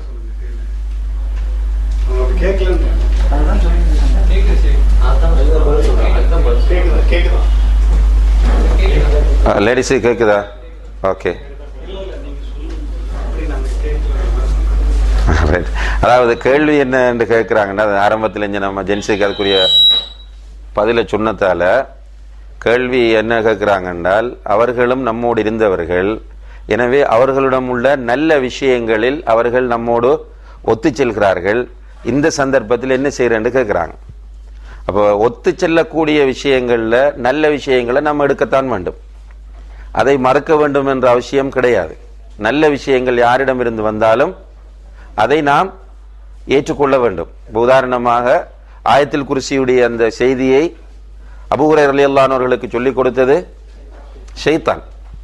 அது அஹ்லுஸ் சுன்னah வல் ஜமாஅத்தின் கருத்துப்படி உண்மையாக ஷைத்தான் தான். ஆனால் சிலருடைய கருத்தின்படி அது மனித வடிவத்தில் வந்த ஷைத்தானாக கூட இருக்கலாம். இருந்தாலும் சொல்லிக் கொடுத்தது யாரு? ஷைத்தான். இப்போ ஷைத்தானிடமிருந்து வரும்போது அதை அபூ ஹுரைரா ரலியல்லாஹு அன்ஹு அவர்கள் எடுத்துட்டு வந்து ரசூலுல்லாஹ்ட்ட சொல்ல, ரசூலுல்லாஹி அலைஹி வஸல்லம் அவர்கள் அதை அங்கீகரிக்கிறார்கள். எனவே நல்ல விஷயம் யார்கிட்ட இருந்து வந்தாலும் எடுக்கலாம், ஆனால் நாம் அவர்களிடம் நல்லதை தேடி போகக்கூடாது. இதுதான் முக்கியமான பாயிண்ட். இப்போ ஒரு பப்ளிக் ப்ரோக்ராம் ஒன்று போடுறாங்க, ஒரு கிளாஸுக்கு கூப்பிடுறாங்க, அதனால் அங்கே போய் நம்ம கொள்கை தேட வேண்டிய அவசியம் இல்லை, மார்க்கம் தேட வேண்டிய அவசியம் இல்லை. அல்லது அவர்களுடைய வெப்சைட்டுகள், புத்தகங்கள், பத்திரிகைகள் இதை வாங்கி என்ன சொல்றாங்கன்னு பார்ப்போம் என்று பார்க்க வேண்டிய அவசியம் இல்லை. நான் என்ன கேட்கிறேன் என்றால், இதை ஒப்பிட்டு பார்த்து முடிவெடுக்கக்கூடிய அளவுக்கு உங்கள்கிட்ட டேலண்ட் இருக்கா? கிடையாது. உங்களுடைய அறிவு உங்களுக்கு தெரியும். பொதுமக்கள் அவர்களுடைய அறிவு தரத்தை தெரிந்து கொள்வார்களாக இருந்தால் ஒரு சிக்கலும் இல்லை. இன்றைக்கு என்ன பிரச்சனை என்றால், நான் உங்களுக்கு அடிக்கடி சொல்லக்கூடிய ஒரு கவிதை, ரஜுலுன் லா யதிரி லா யதிரி அன்னஹு லா யதிரி ஃபஹுவ ஜாஹிலுன் ஃபத்ருகு. ரஜுலுன் லா யதிரி, ஒரு மனிதனுக்கு தெரியாது, லா யதிரி அன்னஹு லா யதிரி, அவனுக்கு தெரியாது என்பதும் அவனுக்கு தெரியாது. ஃபஹுவ ஜாஹிலுன் ஃபத்ருகு, அவன் ஒரு ஜாஹில், அவனை விட்டுடுங்க. ரைட்? அதே போலதான் நமக்கு தெரியாதுன்ற விஷயம் நமக்கு தெரியணும். அதனால அந்த கவிஞர் சொல்றார், ரஜுலுன் லா யதிரி யதிரி அன்னஹு லா யதிரி. ஒரு மனிதனுக்கு தெரியாது, தனக்கு தெரியாது என்பது அவனுக்கு தெரியும். புரியுதா? ஒரு மனிதனுக்கு தெரியாது, தெரியாது என்பது அவனுக்கு புரியும். ஃபஹுவ தாலிபுன் ஃபஅர்ஷிது, அவன் ஒரு மாணவன், அவனுக்கு வழிகாட்டுங்கள். இப்போ மாணவர்களாக இருக்கணும். நம்முடைய லெவல், நம்முடைய கெப்பாசிட்டி என்னன்றது நமக்கு தெரியும். நமக்கு சஹீஹ் லைஃப் இதுவரையும் பேசுறோம், யாருக்காவது சஹீஹ் லைஃப் அனலைஸ் பண்ண தெரியுமா? ஷேக் அல்பானி என்றவருடைய முழு கெப்பாசிட்டி உங்களுக்கு தெரியுமா? ஷேக் அல்பானியுடைய முழு கெப்பாசிட்டி தெரியாததால இஞ்சால போற சில்லறைகள் எல்லாம் பெரிய ஹதீஸ்கலை அறிஞர்கள் போல நமக்கு தெரியுது. ஒரு நல்ல ஸ்பெஷலிஸ்ட் டாக்டர் ஒருவருடைய கெப்பாசிட்டி தெரிகிறவன் தான் அவர்கிட்ட போவான். இல்லைண்டா நாட்டு வைத்தியம் செய்கிறவன் பெரியவன் என்று சொல்லிட்டு இருப்பான். எங்க நான் எந்த தொடர்பும் இல்ல ஒரு கிராமத்தில் உள்ள. அது மாதிரி தான் நம்மட நிலை.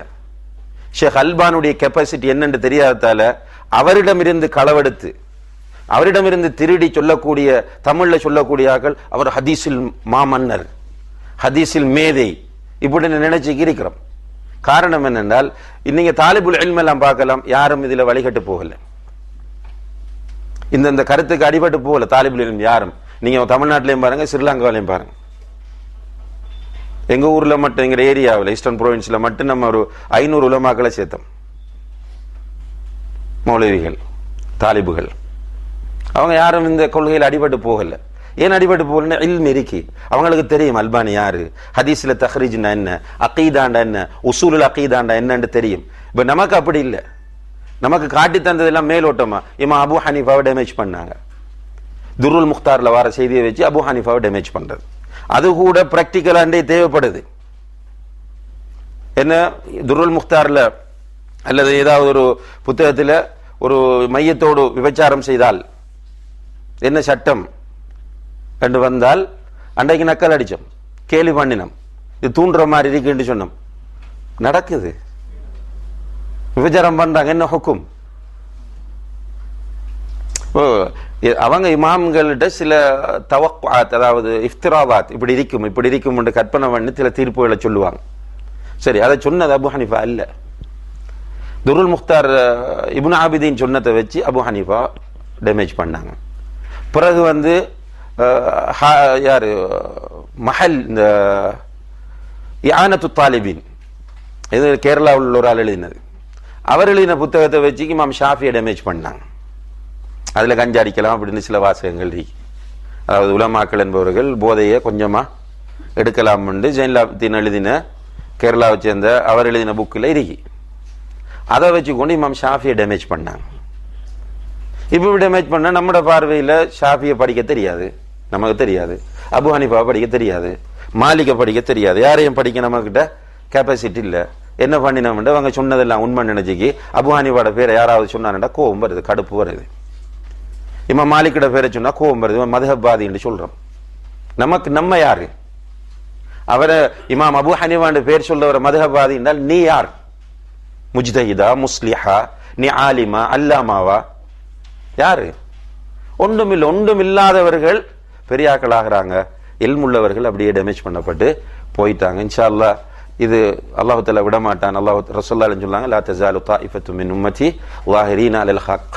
ஒரு கூட்டம் சத்தியத்தில் இருந்து கொண்டே இருக்கும், அந்த கூட்டம் அசத்தியத்துக்கு இடம் கொடுக்காது, அடையாளப்படுத்தும். அது நடக்கிறது. அல்ஹம்துலில்லாஹ். அசத்தியவாதிகள் விரைவாக அடையாளப்படுத்தப்படுவார்கள். மக்கள் போய் சேர்றாங்க, மக்கள் கூட இருக்காங்கன்னா அது நம்ம ஒண்ணு செய்ய முடியாது. வல்லாஹு தஆலா அலம் வ ஆகிரு தஅவானா அனில் ஹம்துலில்லாஹி ரப்பில் ஆலமீன். சுப்ஹானக்கல்லாஹு வ பிஹம்திக.